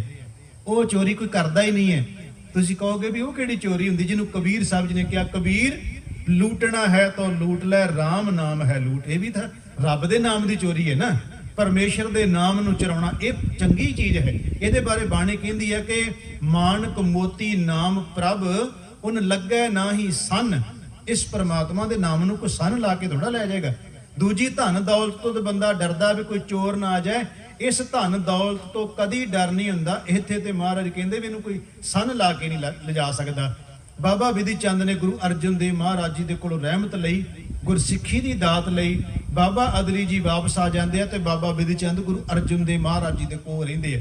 ਤੁਸੀਂ ਦੇਖੋ ਇੰਨੀ ਪੀढ़ी ਗੰਢ ਪਵਾ ਕੇ ਆਏ। ਮੈਂ ਸ਼ੁਰੂਆਤ ਤੋਂ ਕੀਤੀ ਸੀ, ਇੱਕ ਪ੍ਰੋਹਤ ਨੇ 2 ਜੀਆਂ ਦੇ ਉਹਨਾਂ ਦੇ ਪੱਲੇ ਨੂੰ ਘੁੱਟ ਕੇ ਗੰਢ ਦੇ ਕੇ ਮੰਤਰ ਪੜਿਆ ਸੀ ਵੀ ਇਹਨਾਂ ਦੀ ਗੰਢ ਪੱਕੀ ਹੋ ਜਾਏ, ਇਹਨਾਂ ਦੋਨਾਂ ਦਾ ਮੁਹੱਬਤ ਬਣਿਆ ਰਹੇ। ਇੱਥੇ ਸਮਝੋ ਬਾਬਾ ਅਦਲੀ ਜੀ, ਬਾਬਾ ਬਿਧੀ ਚੰਦ ਜੀ ਗੁਰੂ ਅਰਜਨ ਦੇਵ ਜੀ ਦੇ ਨਾਲ ਇੰਨੀ ਪੱਕੀ ਗੰਢ ਪਵਾ ਦਿੱਤੀ ਕਿ ਮਹਾਰਾਜ ਇਹ ਗੰਢ ਉਹਨੇ ਦੀ ਸਦਾ ਲਈ ਰਵੇ। ਇਹ ਵੀ ਤਾਂ ਗੰਢ ਪਵਾਉਣ ਵਾਲੇ ਤੇ ਬਾਬਾ ਅਦਲੀ ਜੀ ਨੇ ਨਾ। ਗੁਰੂ ਅਰਜਨ ਦੇਵ ਮਹਾਰਾਜ ਨੂੰ ਕਿਹਾ ਮਹਾਰਾਜ ਨੂੰ ਆਪਣਾ ਸਿੱਖ ਬਣਾ ਲਓ, ਤੇ ਗੁਰੂ ਅਰਜਨ ਦੇਵ ਜੀ ਨੇ ਗੁਰਸਿੱਖੀ ਦੀ ਦਾਤ ਦਿੱਤੀ ਬਾਬਾ ਬਿਧੀ ਚੰਦ ਸਾਹਿਬ ਜੀ ਨੂੰ। ਉਹਨਾਂ ਨੇ ਗੁਰੂ ਹਰਗੋਬਿੰਦ ਸੱਚੇ ਪਾਤਸ਼ਾਹ ਤੋਂ ਰਹਿਮਤਾਂ ਲਈਆਂ, ਇੰਨੀ ਰਹਿਮਤ ਬਖਸ਼ਿਸ਼ ਦੇ ਪਾਤਰ ਬਣ ਗਏ। ਇਹ ਗੰਢ ਇੰਨੀ ਪੱਕੀ ਹੋ ਗਈ, ਜਿਹੜੀ ਮੈਂ ਸ਼ਲੋਕ ਦੀ ਵਿਚਾਰ ਕਰ ਰਿਹਾ ਕਿ ਜੇ ਜਾਣਾ ਲੜ ਛਿਜਣਾ ਪੀਢੀ ਪਾਈ ਗੰਢ, ਤੈਂ ਜੇਵੜ ਮੈਂ ਨਾਹੇ ਕੋ ਸਭ ਜਗ ਡਿੱਠਾ ਹੰਡ। ਉਹ ਤੈਂ ਜੇਵੜ ਗੁਰੂ ਅਰਜਨ ਦੇਵ ਮਹਾਰਾਜ ਜੀ ਵਰਗਾ ਕੌਣ ਹੋ ਸਕਦਾ ਵੀ ਤੈਂ ਜੇਵੜ ਮੈਂ ਨਾਹੇ ਕੋ, ਜਿਹਦੇ ਬਾਰੇ ਭੱਟ ਸਾਹਿਬਾਨਾਂ ਨੇ ਕਿਹਾ ਕਿ ਜਬ ਲਓ ਨਹੀਂ ਭਾਗ ਲਿਲਾਰ ਉਦੈ, ਤਬ ਲਓ ਭ੍ਰਮਤੇ ਫਿਰਤੇ ਬਹੁ ਧਾਇਓ, ਕਲ ਘੋਰ ਸਮੁੰਦਰ ਮੈਂ ਬੂਢ ਥੇ ਕਬਹੂ ਮਿਟ ਹੈ ਨਹੀਂ ਰੇ ਪਛਤਾਇਓ, ਤਤ ਵਿਚਾਰ ਯਹ ਮਥਰਾ ਜਗ ਤਾਰਨ ਕੋ ਅਵਤਾਰ ਬਣਾਇਓ, ਜਪਿਓ ਜਿਨ ਅਰਜੁਨ ਦੇਵ ਗੁਰੂ ਫਿਰ ਸੰਕਟ ਜੋਨ ਗਰਭ ਨਾ ਆਇਓ। ਜਿਨ੍ਹਾਂ ਗੁਰੂ ਅਰਜਨ ਦੇਵ ਜੀ ਨੂੰ ਯਾਦ ਕੀਤਾ, ਮਹਾਰਾਜ ਕਹਿੰਦੇ ਨੇ ਭੱਟ ਸਾਹਿਬਾਨ ਨੂੰ ਕਦੀ ਜੂਨਾਂ 'ਚ ਨਹੀਂ ਆਉਂਦੇ। ਇੰਨੀ ਪੀढ़ी ਗੰਢ ਪਵਾ ਦਿੱਤੀ। ਗੁਰੂ ਹਰਗੋਬਿੰਦ ਸੱਚੇ ਪਾਤਸ਼ਾਹ ਨੇ ਜਿਹੜੀ ਸੇਵਾ ਲਾਈ, ਬਾਬਾ ਬਿਧੀ ਚੰਦ ਨੇ ਉਸ ਸੇਵਾ ਨੂੰ ਪੂਰੀਆਂ ਕੀਤਾ। ਮੈਂ ਇੱਥੇ ਆਉਣ ਲੱਗਾ ਕਿ ਇਹ ਪੀढ़ी ਗੰਢ ਇੰਨੀ ਪੱਕੀ ਹੋ ਗਈ। ਇੱਕ ਦਿਨ ਸਤਿਗੁਰੂ ਗੁਰੂ ਹਰਗੋਬਿੰਦ ਸੱਚੇ ਪਾਤਸ਼ਾਹ ਨੂੰ ਬਾਬਾ ਬਿਧੀ ਚੰਦ ਨੇ ਕਿਹਾ ਮਹਾਰਾਜ ਮੈਂ ਤੁਹਾਡੇ ਤੋਂ ਕੁਝ ਮੰਗਣਾ। ਇਹ ਘੋੜੇ ਲਿਆਉਣ ਤੋਂ ਬਾਅਦ ਦੀ ਵਿਦਵਾਨ ਕਹਿੰਦੇ ਘਟਨਾ ਹੈ, ਜਦੋਂ ਘੋੜੇ ਦਸ਼ਾਲੇ ਵੀ ਖੜੇ ਪੱਟੀਆਂ, ਘੋੜੇ ਵੀ ਲਿਆਂਦੇ ਲਾਹੌਰੋਂ। ਜਦੋਂ ਇਹ ਸਾਰਾ ਕੁਝ ਵਾਪਰ ਜਾਂਦਾ, ਉਹ ਕਹਿੰਦੇ ਮਹਾਰਾਜ ਮੈਨੂੰ ਕੋਈ ਚਾਹੀਦਾ ਹੈ। ਤੇ ਗੁਰੂ ਹਰਗੋਬਿੰਦ ਮਹਾਰਾਜ ਪੁੱਛਦੇ ਵੀ ਬਾਬਾ ਬਿਧੀ ਚੰਦ ਨੂੰ ਕੀ ਚਾਹੀਦਾ? ਕਹਿੰਦੇ ਜੀ ਮੈਨੂੰ ਕੋਈ ਦਾਤਾਂ ਚਾਹੀਦੀਆਂ ਨੇ। ਕਿਹੜੀਆਂ ਕਿਹੜੀਆਂ ਮੰਗੀਆਂ? ਉਹਨਾਂ ਨੇ ਕਿਹਾ ਸਾਧ ਕਾ ਸੰਗ, ਨਾਮ ਕਾ ਰੰਗ, ਨਿਸ਼ਚਾ ਅਭੰਗ। ਇਹ ਚੀਜ਼ਾਂ ਮੰਗੀਆਂ। ਸਾਧ ਕਾ ਸੰਗ ਮਤਲਬ ਸਾਧ ਸੰਗਤ, ਗੁਰੂ ਦੀ ਸੰਗਤ, ਤੇ ਨਾਲ ਕਿਹਾ ਨਾਮ ਦਾ ਰੰਗ ਚਾਹੀਦਾ ਜਿਹੜਾ ਪੀढ़ी ਗੰਢ ਪਈ ਰਹੇ ਕਿ ਉਹਦੀ ਕਦੀ ਟੁੱਟੇ ਨਾ। ਤੇ ਤੀਸਰਾ ਸ਼ਬਦ ਵਰਤਿਆ ਨਿਸ਼ਚਾ ਅਭੰਗ, ਐੜਾ ਅਗੇਤਰ ਲਾ ਕੇ। ਅਭੰਗ ਦਾ ਮਤਲਬ ਹੁੰਦਾ ਨਾ ਟੁੱਟੇ। ਜੇ ਜਾਣਾ ਲੜ ਛਿਜਣਾ ਪੀढ़ी ਪਾਈ ਗੰਢ, ਉਹ ਟੁੱਟੇ ਨਾ। ਜਿਹਨੂੰ ਬਾਬਾ ਬਿਧੀ ਚੰਦ ਜੀ ਕਹਿ ਰਹੇ ਨੇ ਕਿ ਨਿਸ਼ਚਾ ਅਭੰਗ, ਉਹ ਕਦੀ ਮੇਰਾ ਨਿਸ਼ਚਾ ਜਿਹੜਾ ਮਹਾਰਾਜ ਬਣਾ ਦਿਓ, ਟੁੱਟੇ ਨਾ ਕਦੀ ਮੇਰਾ ਨਿਸ਼ਚਾ। ਫਿਰ ਗੁਰੂ ਹਰਗੋਬਿੰਦ ਮਹਾਰਾਜ ਜੀ ਨੇ ਕੀ ਕਿਹਾ? ਮਹਾਰਾਜ ਨੇ 4 ਬਖਸ਼ਿਸ਼ਾਂ ਕੀਤੀਆਂ। ਕਹਿੰਦੇ ਬਿਧੀ ਚੰਦ ਸ਼ੀਨਾ, ਗੁਰੂ ਕਾ ਸੀਨਾ। ਮਹਾਰਾਜ ਕਹਿੰਦੇ ਨਾਮ ਰੰਗ ਭੀਨਾ, ਕੋਈ ਕਮੀ ਨਾ। ਮਹਾਰਾਜ 4 ਬਖਸ਼ਿਸ਼ਾਂ ਕੀਤੀਆਂ। ਕਹਿੰਦੇ ਤੂੰ ਹੁਣ ਜਿਹੜਾ ਸ਼ੀਨਾ ਤੇ ਪਿੰਡ ਹੋ ਗਿਆ, ਸੀਨਾ ਹੋ ਗਿਆ ਦਿਲ। ਤੇ ਬੜੀ ਵੱਡੀ ਗੱਲ ਹੁੰਦੀ ਆ ਗੁਰੂ ਕਿਸੇ ਨੂੰ ਇਹ ਕਹਿ ਦੇਵੇ ਕਿ ਮੈਂ ਤੈਨੂੰ ਆਪਣੇ ਦਿਲ 'ਚ ਥਾਂ ਦਿੱਤੀ। ਇਹ ਪੀढ़ी ਗੰਢ ਹੈ ਜਿਹੜੀ ਬਾਬਾ ਫਰੀਦ ਸਾਹਿਬ ਕਹਿ ਰਹੇ। ਉਹ ਪੀढ़ी ਗੰਢ ਜਿਹੜੀ ਗੁਰੂ ਕਹਿ ਦੇਵੇ ਮੈਂ ਤੈਨੂੰ ਆਪਣੇ ਅੰਦਰ ਥਾਂ ਦਿੱਤੀ ਹੈ। ਗੁਰੂ ਹਰਗੋਬਿੰਦ ਮਹਾਰਾਜ ਕਹਿੰਦੇ ਮੈਂ ਤੈਨੂੰ ਅੰਦਰ ਦਿਲ 'ਚ ਜਗ੍ਹਾ ਦਿੱਤੀ ਹੈ, ਤੇਰਾ ਨਾਮ ਵਿੱਚ ਮਨ ਰੰਗਿਆ ਰਹੇਗਾ। ਤੇ ਮਹਾਰਾਜ ਨੇ ਕਿਹਾ ਨਿਸ਼ਚਾ ਵੀ ਤੇਰਾ ਅਟਲ ਰਹੇਗਾ। ਸਤਿਗੁਰੂ ਕਹਿੰਦੇ ਨਾਮ ਵਿੱਚ ਵੀ ਤੂੰ ਭਿੱਜਿਆ ਰਹੇਗਾ। ਇਹ 4 ਬਖਸ਼ਿਸ਼ਾਂ ਮਹਾਰਾਜ ਨੇ ਗੁਰੂ ਹਰਗੋਬਿੰਦ ਸੱਚੇ ਪਾਤਸ਼ਾਹ ਨੇ ਕੀਤੀਆਂ। ਖੈਰ ਜਿਹੜੀ ਆਪਾਂ ਵਿਚਾਰ ਕਰ ਰਹੇ ਕਿ ਬਾਬਾ ਫਰੀਦ ਸਾਹਿਬ ਜੋ ਕਹਿ ਰਹੇ ਪੀढ़ी ਗੰਢ, ਇਹ ਇਤਿਹਾਸ ਭਰਿਆ ਪਿਆ। ਔਰ ਪੀढ़ी ਗੰਢ ਦੀਆਂ ਬੜੀਆਂ ਸਾਖੀਆਂ ਨੇ। ਮੈਂ ਸਾਖੀਆਂ ਦਾ ਤਾਂ ਥੋੜਾ ਜਿਹਾ ਸਹਾਰਾ ਲੈ ਰਿਹਾ। ਚਲੋ ਗੁਰਦੁਆਰੇ ਮੈਂ ਸਾਖੀਆਂ ਘੱਟ ਸੁਣਾਉਣਾ, ਇੱਥੇ ਆਪਾਂ ਪਰਿਵਾਰ ਰੂਪ ਵਿੱਚ ਬੈਠੇ ਆ ਤੇ ਸਾਖੀ ਛੇਤੀ ਅਸਰ ਕਰ ਜਾਂਦੀ ਹੈ ਤੇ ਉਹਦੀ ਸਮਝ ਸੌਖੀ ਪੈ ਜਾਂਦੀ ਹੈ। ਤਾਂ ਮੈਂ ਸਾਖੀਆਂ ਥੋੜੀਆਂ ਜ਼ਿਆਦੀਆਂ ਲੈ ਰਿਹਾ ਕਿ ਸਾਨੂੰ ਗੱਲ ਸਾਡੇ ਸਿਰਫ ਦਿਮਾਗ 'ਚ ਇਹ ਬਿਠਾਉਣ ਵਾਸਤੇ ਮੈਂ ਕੋਸ਼ਿਸ਼ ਕਰ ਰਿਹਾ ਕਿ ਇਹ ਜਿਹੜੀ ਪੀढ़ी ਗੰਢ ਗੁਰੂ ਨਾਲ ਪ੍ਰੇਮ ਦੀ, ਮੁਹੱਬਤ ਦੀ ਬਣ ਜਾਏ ਸਾਡੀ ਸਾਰਿਆਂ ਦੀ। ਪਿਆਰ ਮੁਹੱਬਤ, ਕਿਉਂਕਿ ਜਿਹੜਾ ਗੁਰੂ ਨਾਲ ਪ੍ਰੇਮ ਹੈ ਨਾ, ਇਹ ਲੋਕ ਪਰਲੋਕ ਵਿੱਚ ਨਾਲ ਹੈ। ਇੱਥੇ ਪ੍ਰੇਮ ਪਿਆਰ ਦਾ ਜਿਹੜਾ ਸਮਾਜ ਸੰਸਾਰ ਦਾ ਖਤਮ ਹੋ ਜਾਂਦਾ ਹੈ, ਗੁਰੂ ਦਾ ਪ੍ਰੇਮ ਅੱਗੇ ਵੀ ਨਾਲ ਚੱਲਦਾ। ਜਿਹਨੂੰ ਬਾਣੀ ਕਹਿੰਦੀ ਹੈ, ਮਹਾਰਾਜ ਕਹਿੰਦੇ ਗੁਰ ਕਾ ਬਚਨ ਬਸੈ ਜੀ ਨਾਲੇ, ਜਲ ਨਹੀਂ ਡੂਬੈ ਤਸਕਰ ਨਹੀਂ ਲੇਵੈ, ਭਾਏ ਨਾ ਸਾਕੈ ਜਲ ਹੈ।